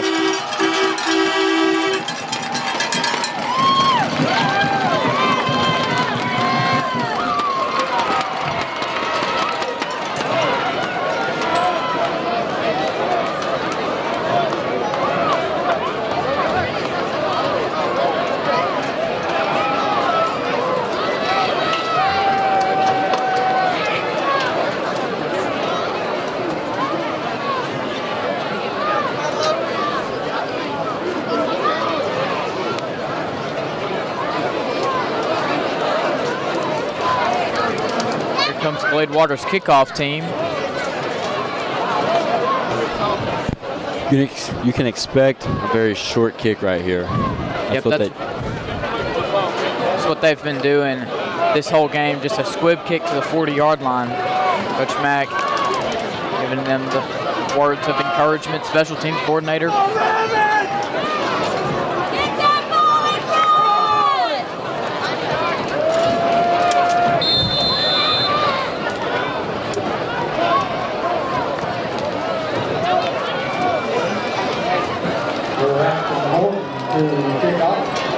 And we are underway. Squib kick right to the 35-yard line, returned by Marshawn Woodbury, and he'll be tackled down right at that spot. And I believe he was caught at the 35 and tackled right down at the 35. So, I mean, they're kicking the ball straight up in the air, about 20 yards at most every time. And that's a good kicker, number 8, Grafton Morgan, kicking it high enough so that way the special teams can get there right when they catch the ball. So they got a great strategy coming up on special teams to where the Rabbits can't really get a return. And good play nonetheless, because we've had some really good plays on special teams this year. So first down and 10, 2 receivers to the right, 1 to the left, handoff Jaden Riley up the middle. And he's gonna get a short gain of about maybe 2 yards. Second down and 8. at the 37. On the tackle.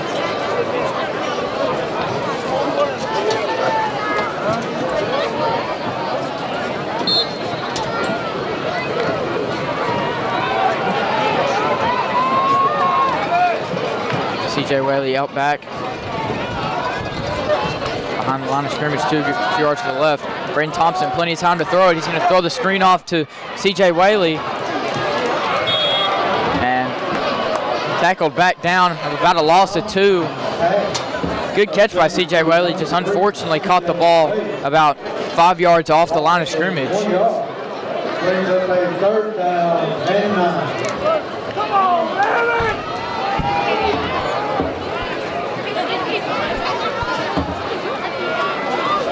Here we go, 3rd down and mid here, 3rd and 9. 2 receivers to the left, 1 to the right. You got Easton Patterson on an island. And sends C.J. Whaley in motion over towards that right side. Braden Thompson gets the snap, line busts through. Pocket collapses, and he's just going to throw this one away. And that's going to be a 3 and out for the Rabbits. Doesn't capitalize on getting that first possession at all. And here comes the punt team.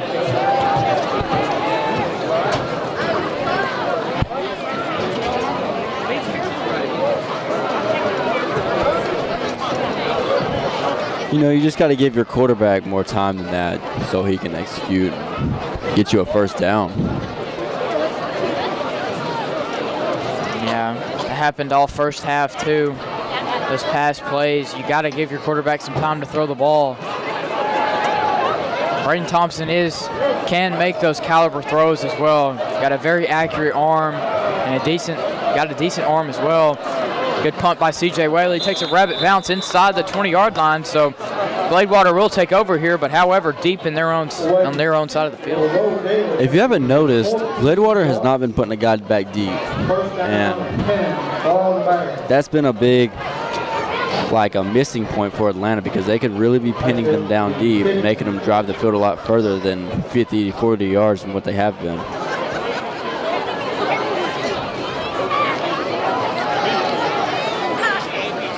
Yeah, most of the offensive possessions that Gladewater had in the first half was in Rabbits territory, and that's not a stat you should have. And especially it's showing because that's just easy points, and it might contribute to the reason why we're down 10 right now.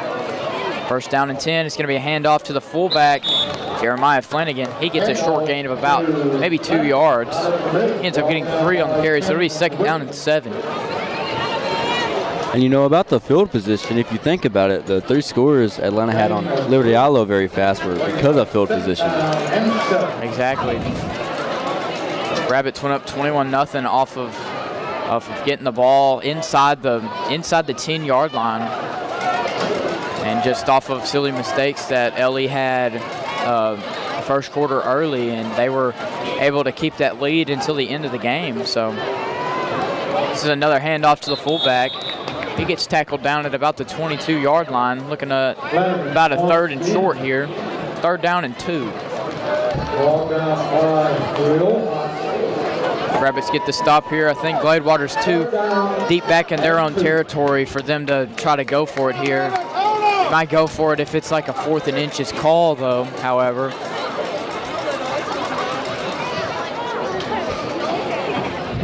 They could really just stop right here. They do. Rabbits need to clutch up and try to force a 4th down here. And here we go, 3rd down and 2. Handoff to the fullback, and he is stuffed. Got to the 25, across the 25, so it's either going to be at the line of game or it's going to be just short. Yeah. They're going to spot him at the 29, or they're going to spot him at the 24, so it's going to be a 4th and 1. Looks like they're going to go for it. They're going to go for it here. Hold down, 1/3. They stopped him on a 4th and 1 earlier on in the first half. But the Bears are confident that they think they'll get it. Could try to run a fake and try to run maybe a check down pass. Could be a fake. You see? Yep.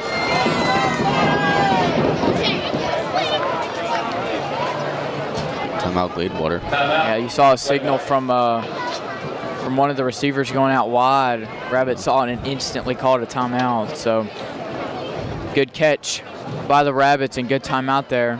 8 minutes and 17 seconds left in the third quarter. And during this timeout, we'd like to give you some other scores going on in the area. Start out, Pleasant Grove is up on Pittsburgh 44-7 with at the beginning of the third quarter.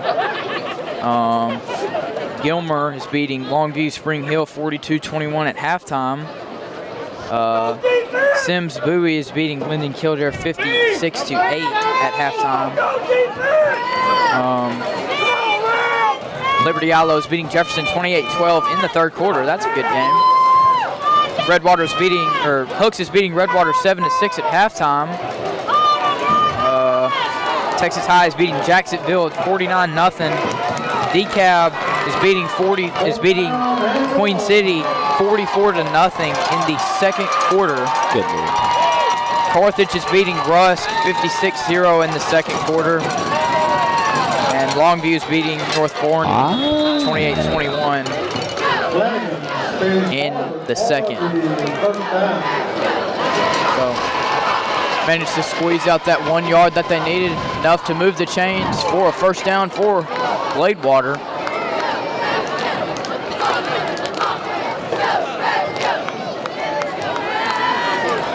Last time these two teams met last year, Atlanta won 35-7. Played them in Gladewater. Atlanta went 7-4 that year with a first round playoff loss to a tough Winsboro team, 42-21. In effect, the handoff from the option at number 21. Had a hole tackled across the 30 for about a gain of 4 yards. Second down and 6 at the 30.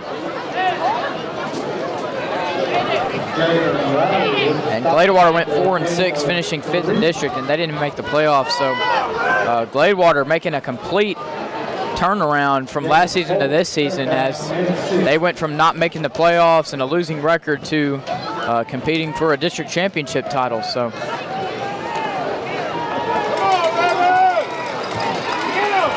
here we go, second down and 6 at the 30. Quarterback under center. It's going to be a handoff to the fullback. Met him at the line, but able to push for a couple of extra yardage. Good play by the fullback to get a little bit of yards after carry.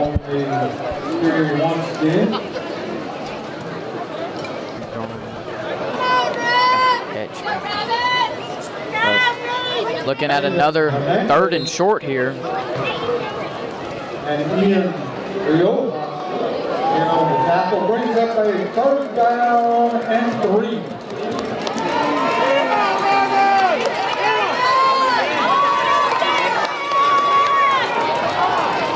Here we go, 3rd down and short. Looking at about a 3rd and 3.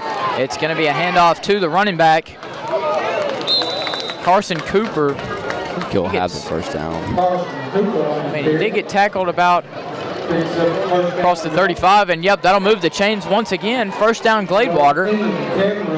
And just those short 3 to 4 yard carries is all they need. You do that 3 times and you get a first down, and that's exactly what they're doing right now.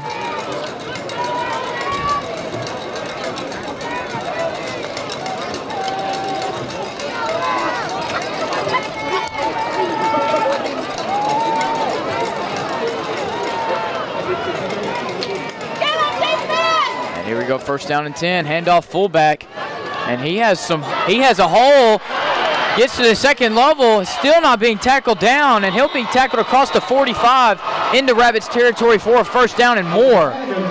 What a carry by the fullback, Jeremiah Flanagan. Oh my goodness.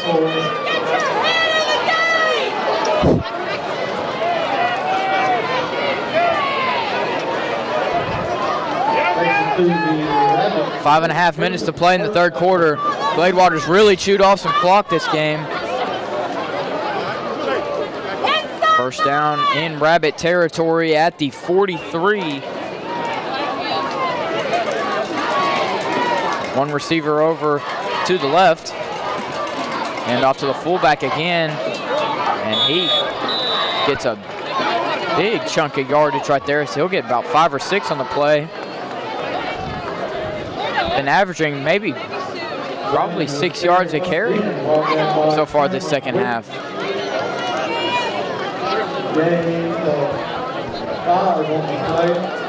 Second down and 5.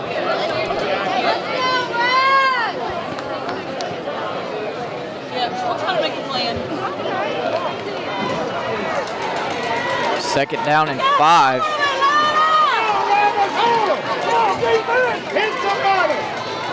And it's going to be a handoff to the fullback again. And he gets tackled down, but not after another short gain. Third down and 3. And I believe the 31-yard line.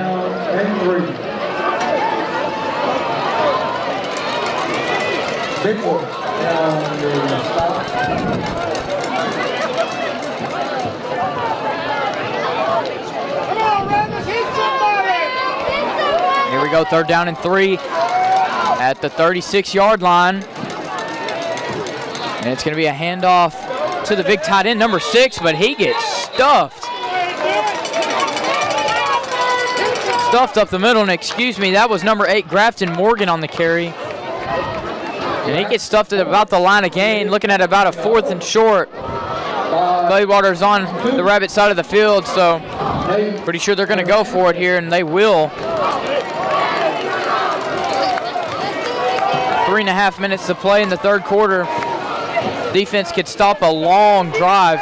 This is used up most of the quarter. Play clock winding down. Gonna have to call a timeout, and they will. Try to stop the clock. And looks like Gladewater's gonna use their second charge timeout here. Only one more left to play in the half.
Rabbits defense and your Bears offense. And big fourth down coming up for both teams.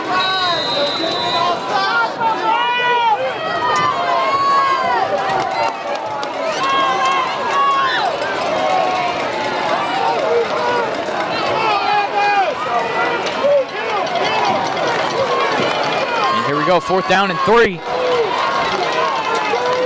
It's going to be to the running back, and he hits a hole, and he'll get the first down.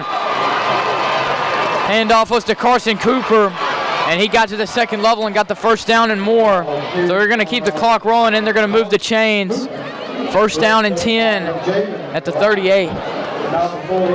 First down, yard. Down to the Rabbit 28-yard line.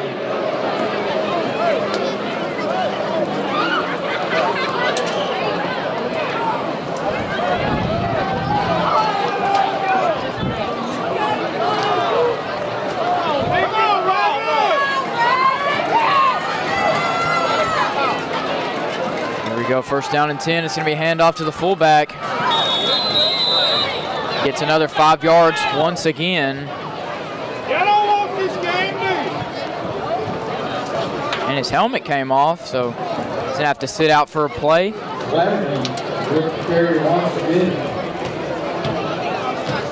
Looks like a gain of 4 on the carry. Second down and 6. 2 minutes left to play in the third quarter, and looks like this, if they get probably another first down, this drive is going to last the entire second quarter.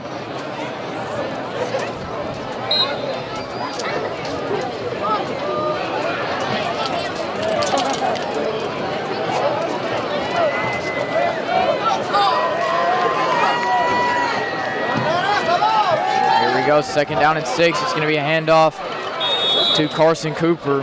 He gets to about the 20-yard line, which is once again another 3rd and short.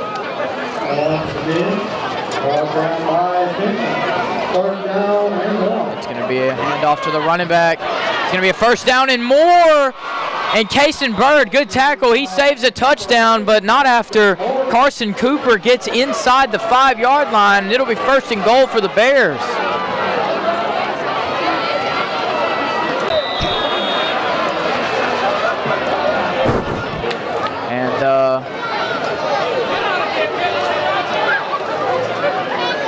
Looked like they tried to run some hurry-up offense, and looks like we got a player for the Rabbits going down.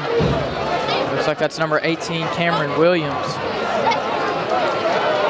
Looks to be okay. They called an injury timeout, though, so that stops the momentum for the Bears and gets them. It's the defense a chance to get a breather. I'm not sure he was actually hurt, though. I'm pretty sure he just went down for an injury timeout, but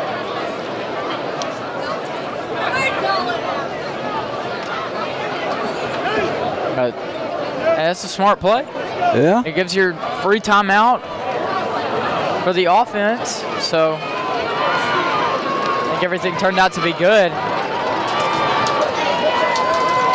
All for nothing, though, if they don't stop him here. Yep. First down and goal at the 3-yard line.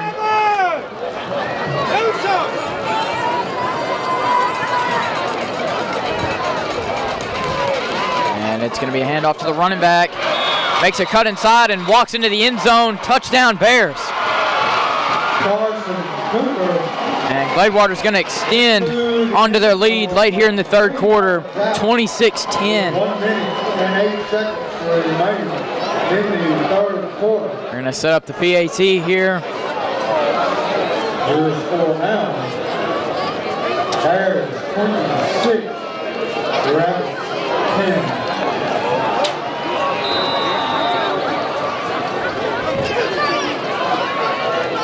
The kick is up. It's right through the uprights and good. And Gladewater is going to go up a 3-possession game here. Gladewater 27, Rabbits 10. We're going to take a short commercial break here. You're watching Rabbit TV. Cobblestone, open for 14 years, but now in a new location, where you can find fashionable ladies' clothes, beautiful jewelry to complete any outfit, and an all-new bridal registry available with much more to choose from. Stopping by with little ones? Check out our selection of unique children's gifts. Cobblestone, serving the Atlanta area with pride as we offer a great shopping experience.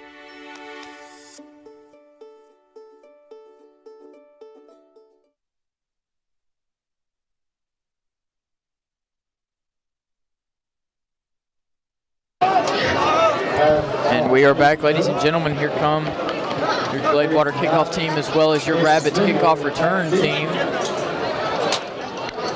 1 minute and 8 seconds left to go in the third quarter. Rabbits down 3 possessions.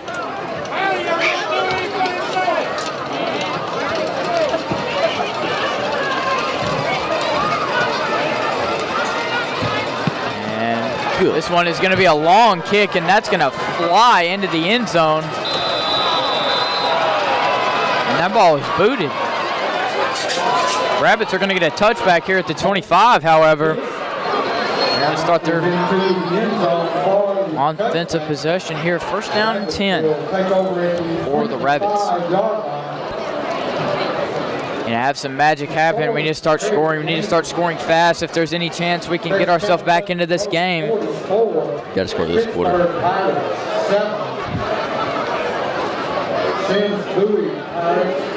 Gladewater took a lot off the clock in this third quarter. The 3 and out by the offense, and I think Gladewater maybe took off 10 or 11 minutes off the third quarter with just one drive. Braden Thompson's going to fake the snap.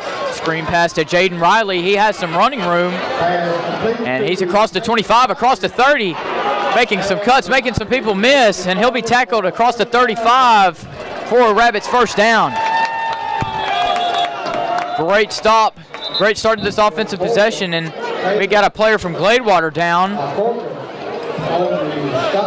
That looks to be number, could be number, can't really see him from here. I think that's number 9 maybe? Yeah, that's number 9, Marquise Rutherford. Junior defensive lineman. Redwater 6.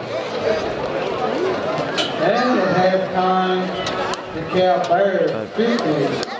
Queen City Bulldogs. Great start to their offensive possession for the Rabbits. 11-yard catch by Jaden Riley. Got to the second level, made some men miss.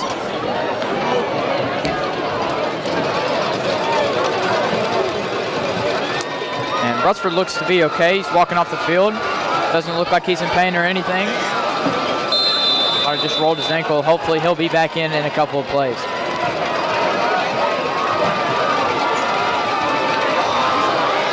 Here we go, first down and 10. Braden Thompson's going to drop back to pass. Plenty of time to throw it.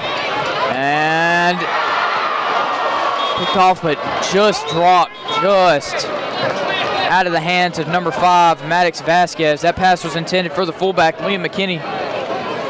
Yeah, you just got to see that quicker. Got a flag on the play, though. Yeah, there's a flag thrown towards where those two guys were. Outside hash about the 33, and it looks to be on the Rabbits.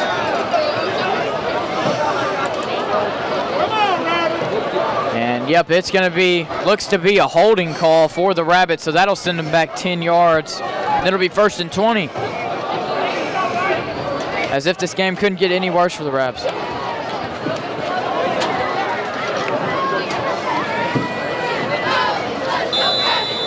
First down and 20 for the Rabbits. Here we go.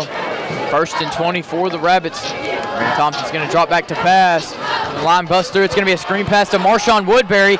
And he has some room down the sideline. 40, 35, 30, 25, 20. And gets ran out of bounds at a 20-yard line. Marshawn Woodbury. There's a flag on the field, though. Flag is thrown. Where was that flag thrown at? Sitting right there on the 40. Right there at the 40-yard line, and the Rabbits are coming back. And this one's going to be called back. Not sure what this is on. Surely they didn't call him on the block that he was trying to think. There's no way. And it's going to be a holding call on the offense. And back them up 10 more yards. Nah. Same spot. Just a replay. Get some positive yardage off of that. But man, that's killer. That's killer because we would have been in the red zone here. Yeah, you see how critical one penalty can be. Shooting themselves in the foot to not.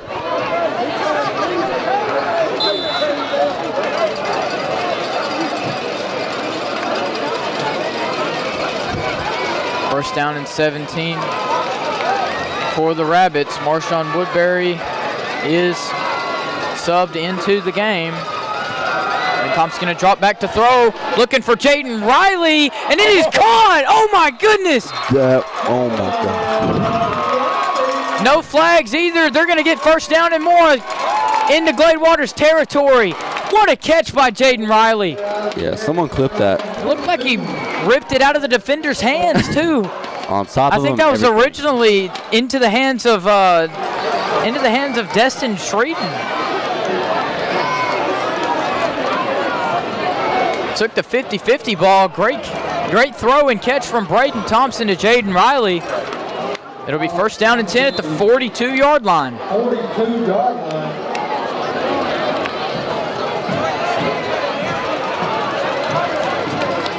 17 seconds left to play. Braden Thompson's going to drop back to pass. Screen pass over to Jaden Riley, too high, incomplete. 9 seconds left to play in the third quarter, second down and 10. Continued by Sheriff. Brings up second down and 10.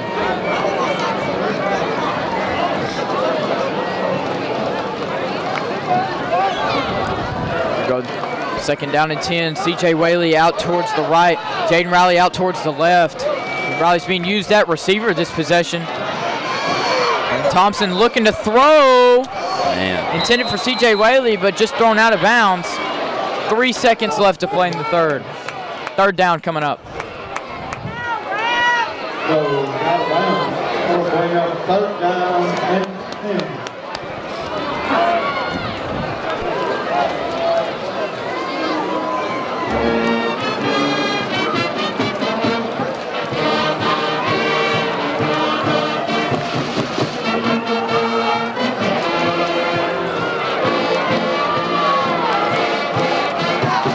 CJ and Jaden on your left and right. Braden Thompson drops back to pass again. Uh-oh. And this is picked off. One-handed grab from number 11, Amarian Minter, and he's going to walk into the end zone. No flags either. That'll be a touchdown for Gladewater. And what a play by the defense. And I think they might have put this game out of reach. That'll lead to the end of the third quarter as well.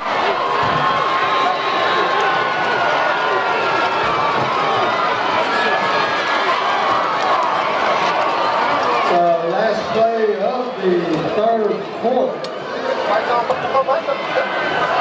And man, I think they might have iced this game. They might have put this game out of reach. They make this PAT. The Rabbits are going to be down 24 to go into the fourth quarter. Man, tried to run just the screen pass over to Marshawn Woodbury, the same play that Marshawn Woodbury got about a 60-yard rush on that got called back because of a holding penalty. Tried to run that same thing again, but the defensive lineman got his hand up and he came down with the ball. And just a great play. And a great showing by Gladewater's defense as well, especially the secondary. Showed up and covered those high key receivers and showed up when it mattered most, especially after that first down. And yeah, just Gladewater's defense has played mostly lights out this entire night.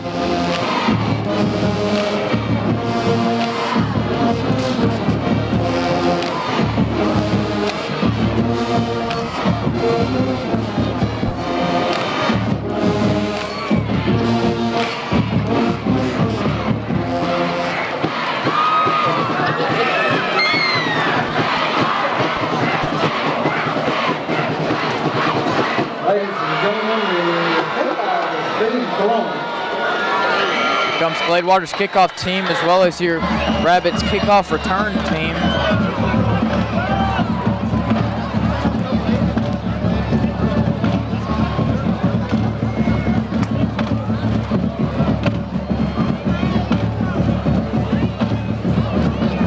Courtesy of WIC.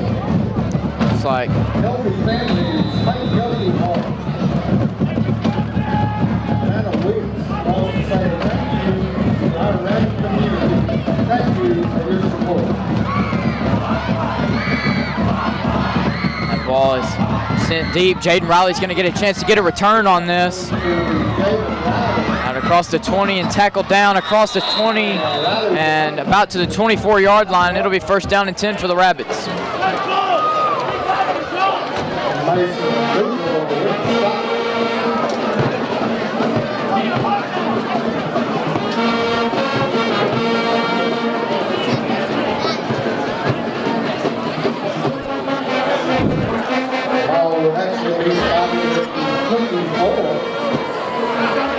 down and 10.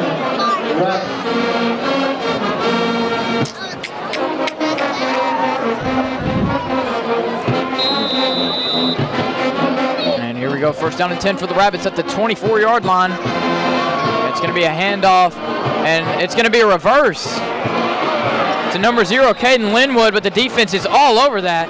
Good tackle by number 34, Dion Patton.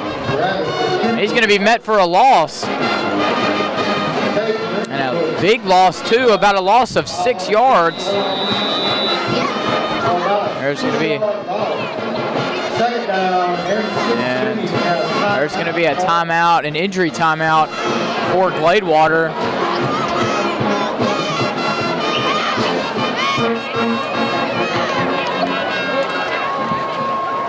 That is number 7, or excuse me, that is, I don't think it's number 7, is it?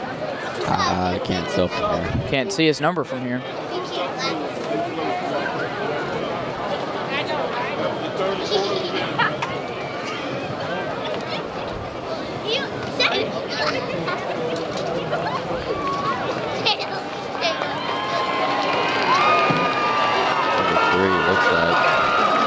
Yeah, that was number 3, Anthony Sanchez.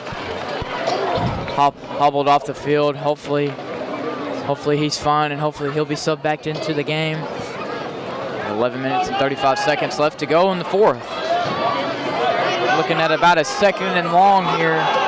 2nd and 16. 2 receivers out to the left, none to the right. Braden Thompson is going to drop back to pass. And he's going to sling it deep. Oh, that's definitely PI, yeah. Yep, and 2 flags in the air as it's going to get called for pass interference. That'll be 15 yards, and it'll be first down and more for the Rabbits.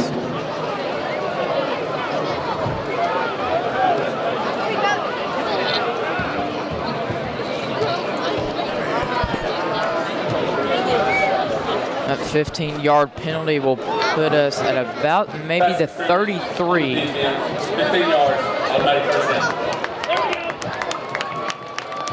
So that'll be first and 10 at about the 33. Yep, I was right. And here we go, first down and 10 after this PI call. First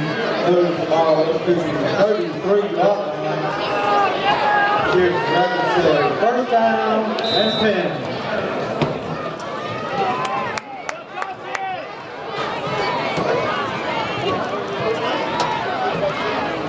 Braden Thompson going to drop back to pass. The line is busted. However, he's going to get it to Marshawn Woodbury, but he goes down.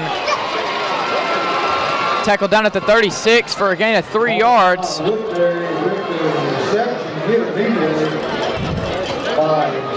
Tackled by the defense. Tackled him down immediately after he caught the ball.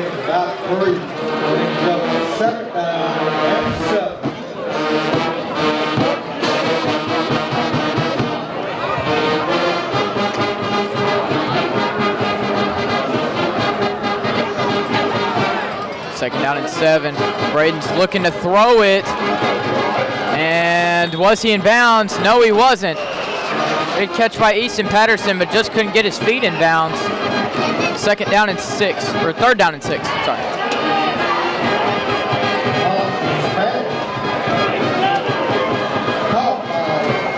Easton Patterson of Alabama. Is a third down and 6.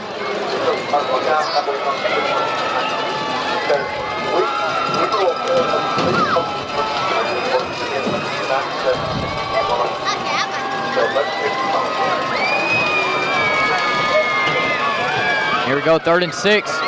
Braden Thompson's looking to pass. He gets it dumped off to Marshawn Woodbury, and he has a room down the sidelines. No flags, touchdown Rabbits. Marshawn Woodbury.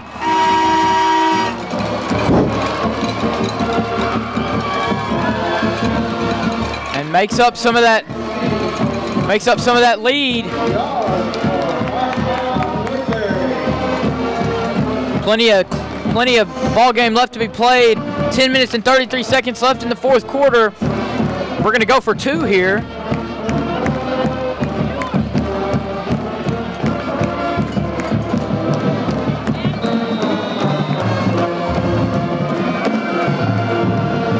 And yep, we're going to go for 2 here.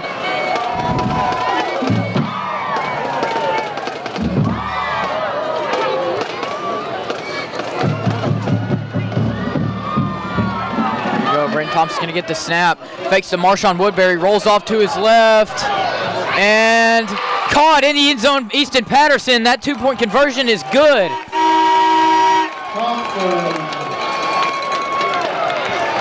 Rabbits down 34-18. Makes it I believe it's going to be a 16-point game. And so that makes it only 2 possessions here. If they score and get the 2-point conversion both times, score twice and get the 2-point conversion, they'll tie the game.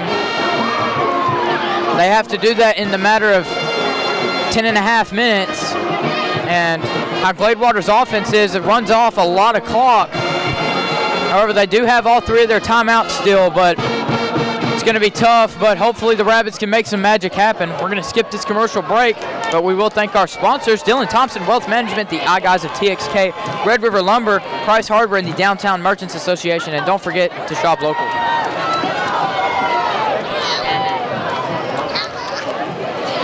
And yeah, that pass play to the running back is a complete hit or a complete miss, as one resulted in a interception returned back for a touchdown, and then another one led to a touchdown.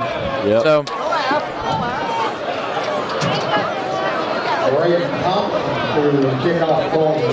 looks like Braden Thompson is the kickoff man. Looks like they might try to get an onside kick here. And that kick was sailed over the heads of the kickoff return team, and that's going to be out of bounds at the 40.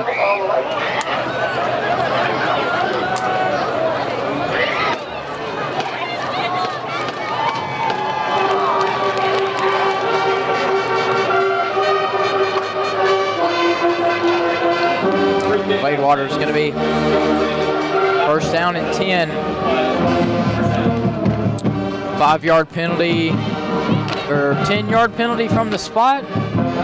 Maybe, not sure. But it'll be first down and 10 on their own 47.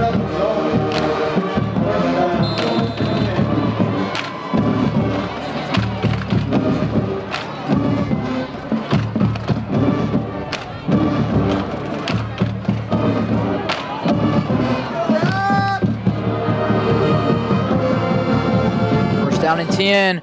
Hand off to the fullback. Stuffed, but however, he does get to midfield. They'll end up being a gain of 2 or a gain of 3 nonetheless. So it'll be second down and 7. Got to stop this power eye late.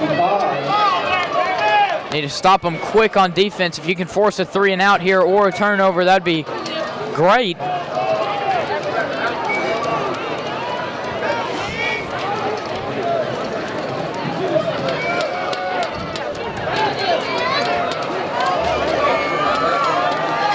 Winding down, it's going to be handoff to the fullback again.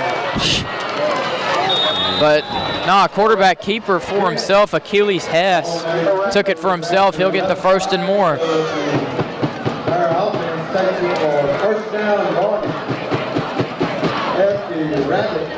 Clock is winding down at about 9 minutes and 30 seconds left to play. They're going to use all of that play clock as well.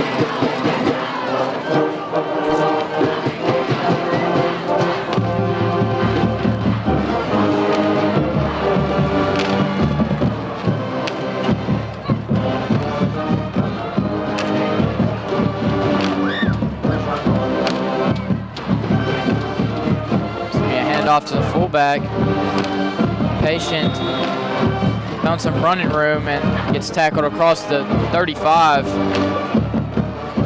Clock's winding down under 9 minutes now. Second down and 2, or second down and 3, sorry.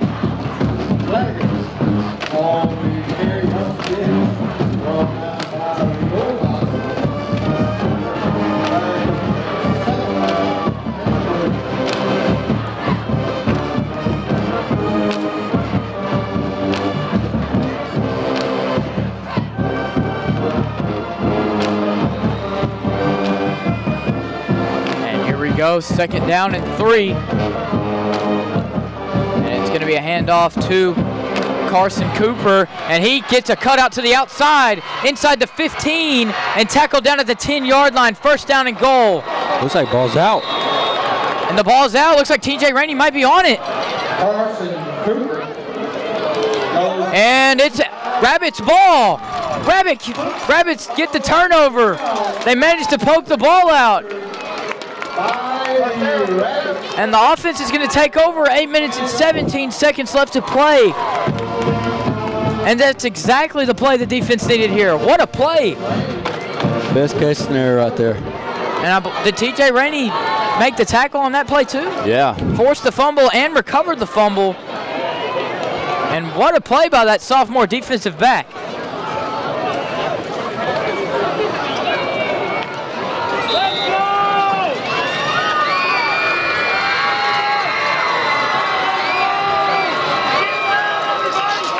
This crowd is loud. First down and 10 at the 10-yard line. It's going to be a screen pass to Jaden Riley, and he has some room on the outside. Tackled across the 20-yard line. First down and more, Rabbits. Good play by Jaden Riley to cut it up in the outside. Gets out of bounds. 8 minutes and 10 seconds left to play in the fourth.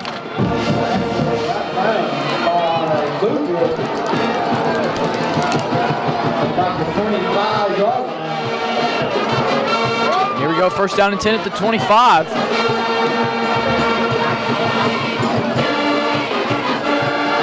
Thompson's going to be back to pass. He's going to try to throw it, and it is caught by Easton Patterson, but just came out. Pass broken up by Destin Shreeden. Second down and 10.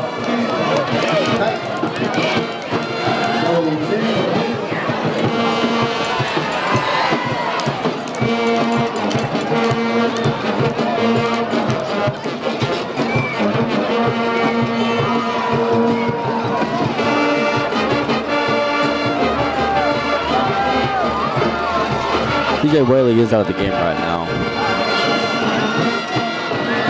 Here we go, second down and 10. Pump fakes and gets rid of it. And it'll be third down and 10.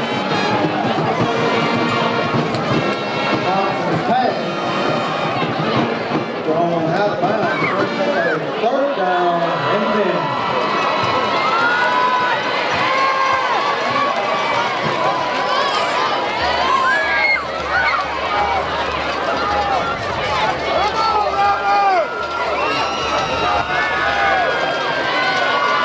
Jaden Riley outside to the left. Easton Patterson to the right. You got to go for it. Shields was open, just over his head, I guess, and it'll be fourth down and 10.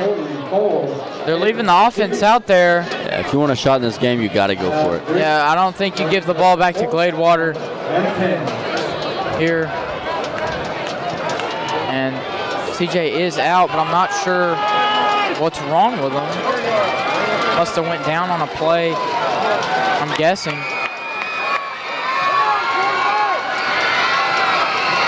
Here we go, fourth down and 10. Braden Thompson's going to drop back to pass. Has a man, and it's Jaden Riley. Oh, he got it. And they'll move the chains. Clutch play from Jaden Riley. Good throw by Braden Thompson. And this game is still alive.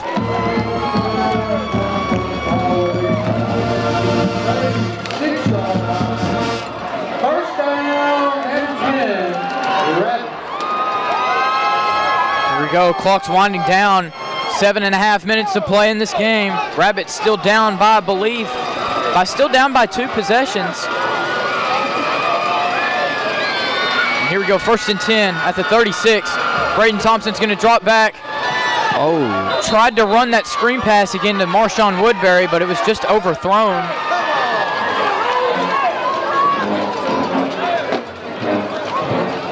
Incomplete, but however, the clock stops. 7 minutes and 23 seconds left to play. Pass goes incomplete. Brings up a second down and 10. I believe the Rabbits would want to keep this quarter as long as it possibly can, so to have themselves some time to put some points on the board.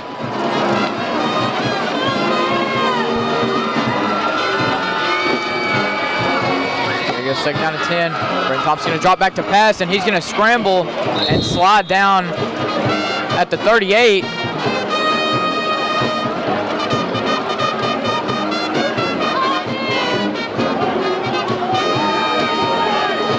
No gain on the play. Third down and 10 for the Rabbits.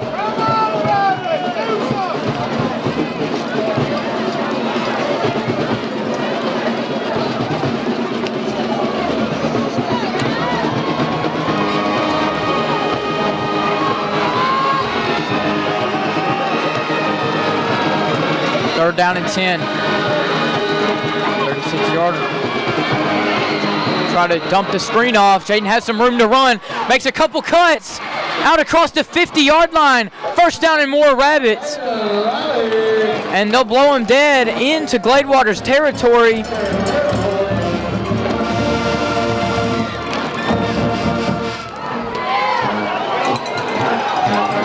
Bear 47.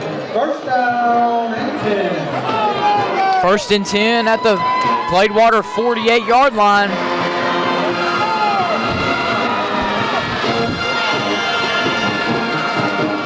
Let's send TJ Rainey in motion. He's in the game. Braden Thompson's going to drop back to pass. Scrambling. He'll roll out. He's got some room to run and slides down at the 35.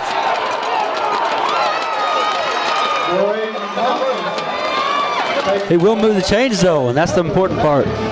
Yep, first down and more. First and 10 at the 35. Clock still rolling, winding down to under 6 minutes.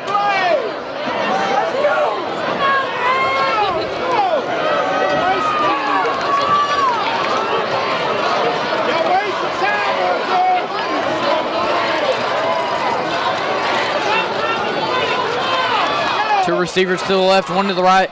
Braden Thompson fumbles the snap, picks it up. He's got some rolling out to his right, and he's going to throw that away. There is a flag on the play, however. Flag down thrown at the 39-yard line. A Gladewater helmet came off.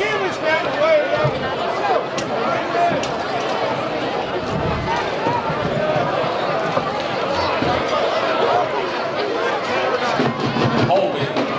Flag. 10-yard penalty. Still first down. It's going to be holding on the offense. Back them up 10.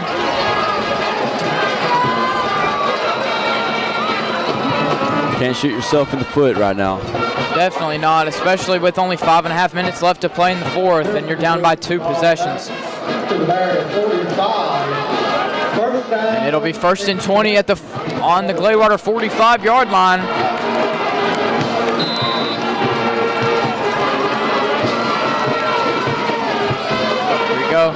TJ Rainey gets sent in motion. He's in at a receiver this game. Drops back to pass, and he has some daylight ahead of him, and he's going to slide down at the 30. And Braden Thompson gave himself up there. Yeah, that's crazy. There's got to be a flag there. He's giving himself up. That's a chance of him getting hurt. Yeah. And he was down on the ground for quite a while. Yeah. It must have been momentum by, I guess that's the correct excuse, however. But I mean, safety comes first. I mean, you got to be more cautious about that. I don't know. That looked like a clear late hit to me. Braden Thompson, there's a flag on the play. Rolling to his right, he's going to dump this off to Marshawn Woodbury. That falls incomplete.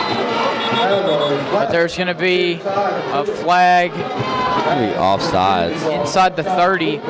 Not sure. It was thrown to where Jaden Riley and number 4 Caleb Ball Porta it was. So.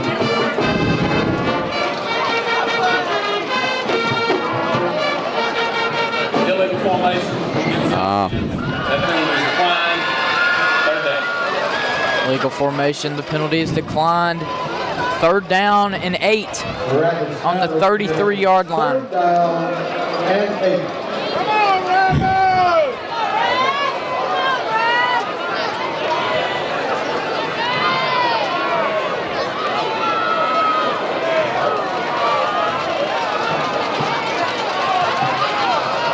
Handoff over to Marshawn Woodbury. He gets across the 30-yard line. Woodbury on the carry.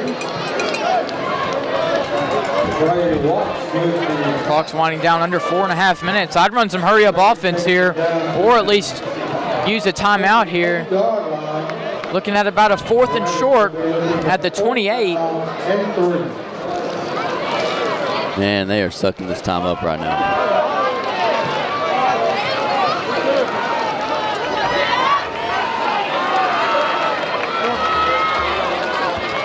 There we go, 4th down, and it's going to be a handoff to Marshawn Woodbury.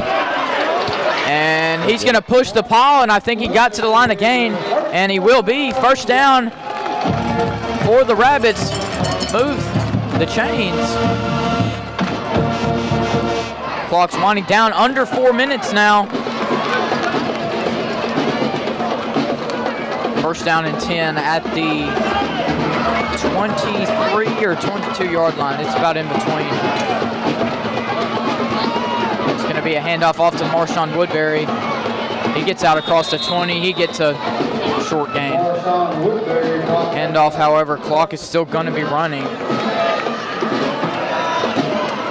3.5 minutes to play. 7.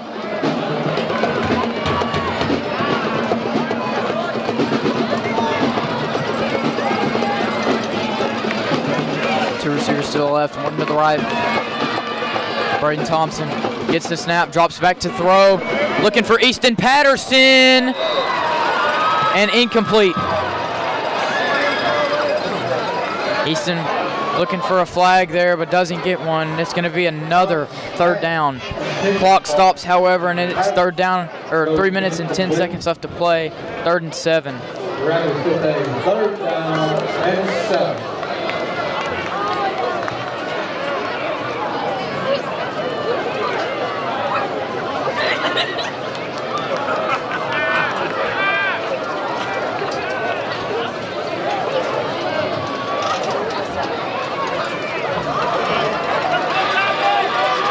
Two receivers to the right, one to the left.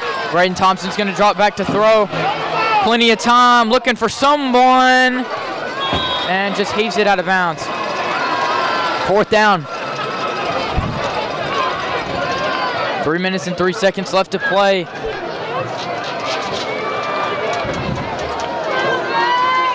I'd say run the screen to Marshawn, I think. It wouldn't be a bad play, but Wouldn't be a bad play, but it's a gamble for sure. Definitely after when they shot it and they pick-sixed it. So you also got a touchdown from it too. So I mean, not a pass here. To the left, one to the right, and it's gonna be a timeout. Atlanta.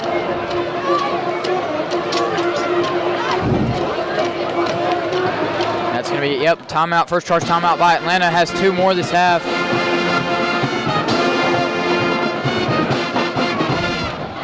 And only 3 minutes left to go in this ball game.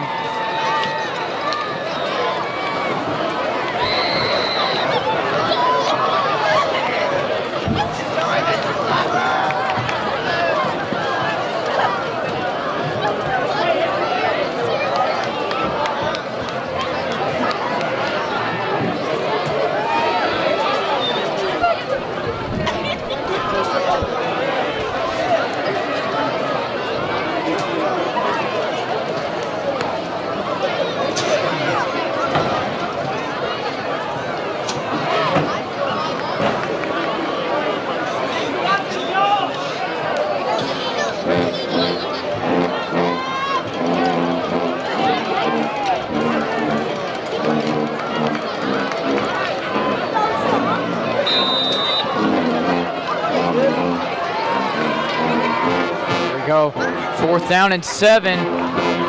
Looking for TJ Rainey, and incomplete. No flags on the play, and that's going to be a turnover. Gladewater gets the ball back with 2 minutes and 59 seconds left to play in the game. And, I think that'll be your game, folks. Turn the ball over down. Got to do is get a couple first downs, which they've been really successful with the power I, as long as nothing disastrous happens or if the ball comes out.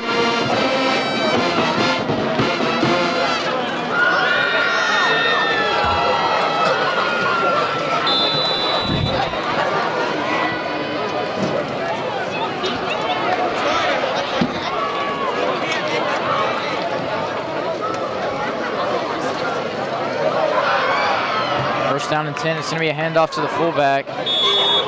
It's a gain of about maybe a yard or two. And he does. He gets about 2 yards. Here, about 2 yards. Ball down by Finley.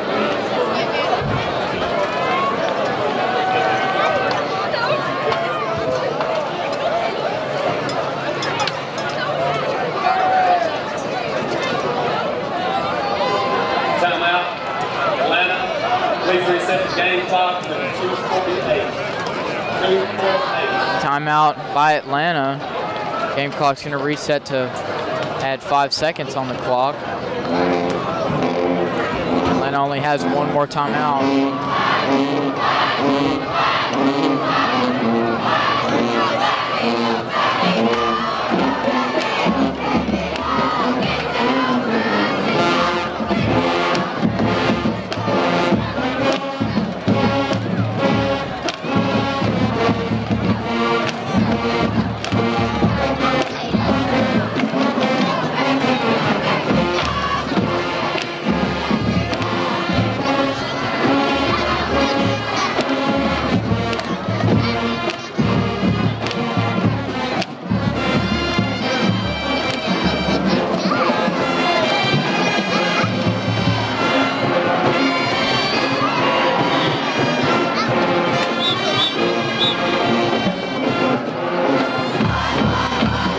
Here we go, second down and 8.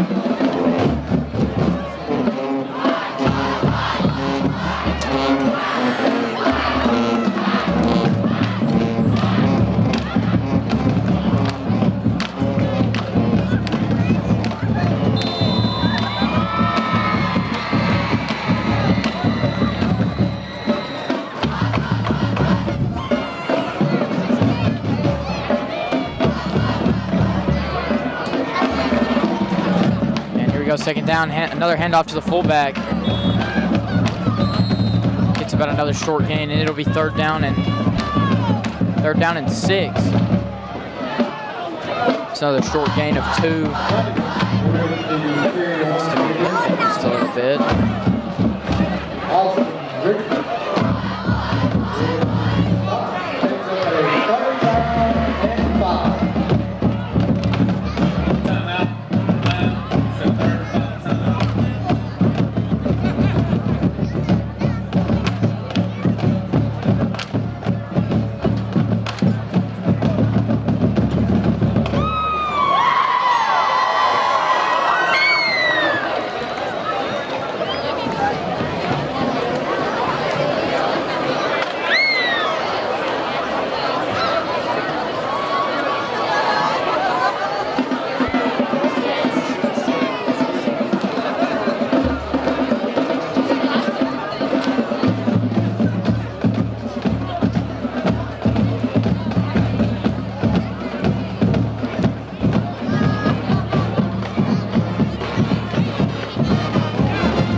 Handoff, and he'll get to the second level and more, as that'll get the chains moving. Atlanta has no more timeouts. However, 2 minutes and 35 seconds left to play, so I think you might have to get one more first down here. Yeah, with the 2-minute warning. Yeah.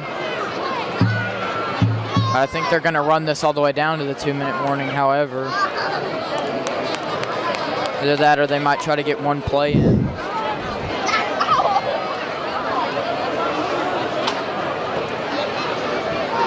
And I don't think they're going to.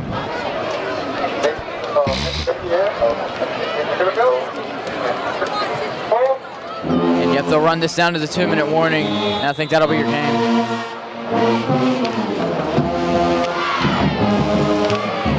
Hard-fought battle between these two teams. Gladewater's gonna end up being your district champions. However, this is the last game for the Rabbits, as their bye week is the very last week. So they're gonna end up finishing second in district, which isn't bad at all. We're gonna play the third place district finisher from District 7 for the first round of the playoffs, which I believe that's gonna be either Malakoff or Mount Vernon, I think, depending on how their games go in District 7, if they were able to pull anything off or not. But if we do end up playing Mount Vernon, we have played them earlier on in the season in week 4, I believe, and we came out with a win, 22-17 on our homecoming. So wouldn't be a bad first-round matchup to play. I think it'd be a good game, and I think it'd be a pretty close game as well, considering how close the game was last time these two teams went up against each other. Oh yeah.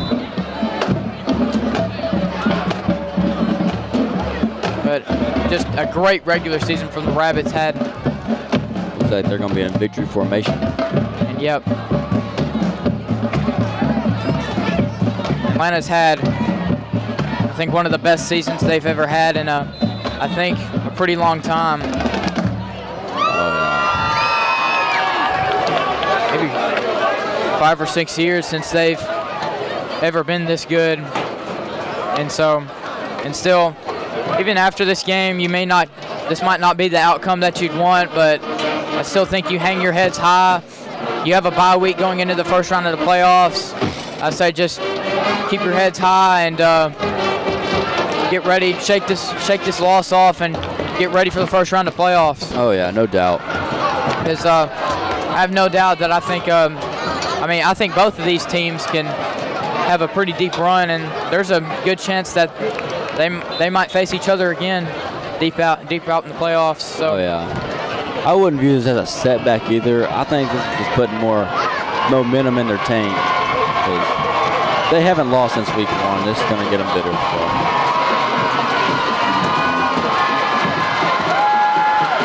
I think you got to do this thing one more time, and then I think that'll be it.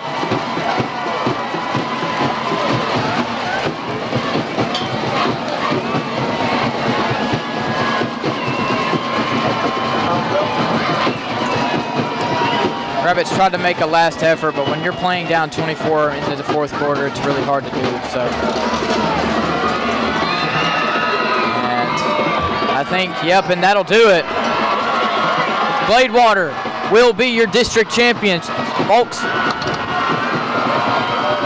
Atlanta's going to fall to second in district, 5-1 district play, which is a great record. Amazing season from these two teams. Gladewater still got one more game to play. They have week 11 against White Oak. So, but yeah, that'll be your final score, folks. Gladewater 34, Rabbits 18. Gladewater will go up to 8-1. The Rabbits will fall to 8-2. But again, a great game and a great season.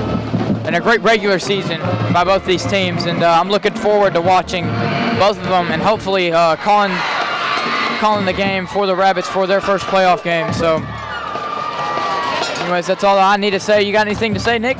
No, I think we about said it all. All right, well, these are our final words. Like I said, final score, Atlanta 18, Gladewater 34.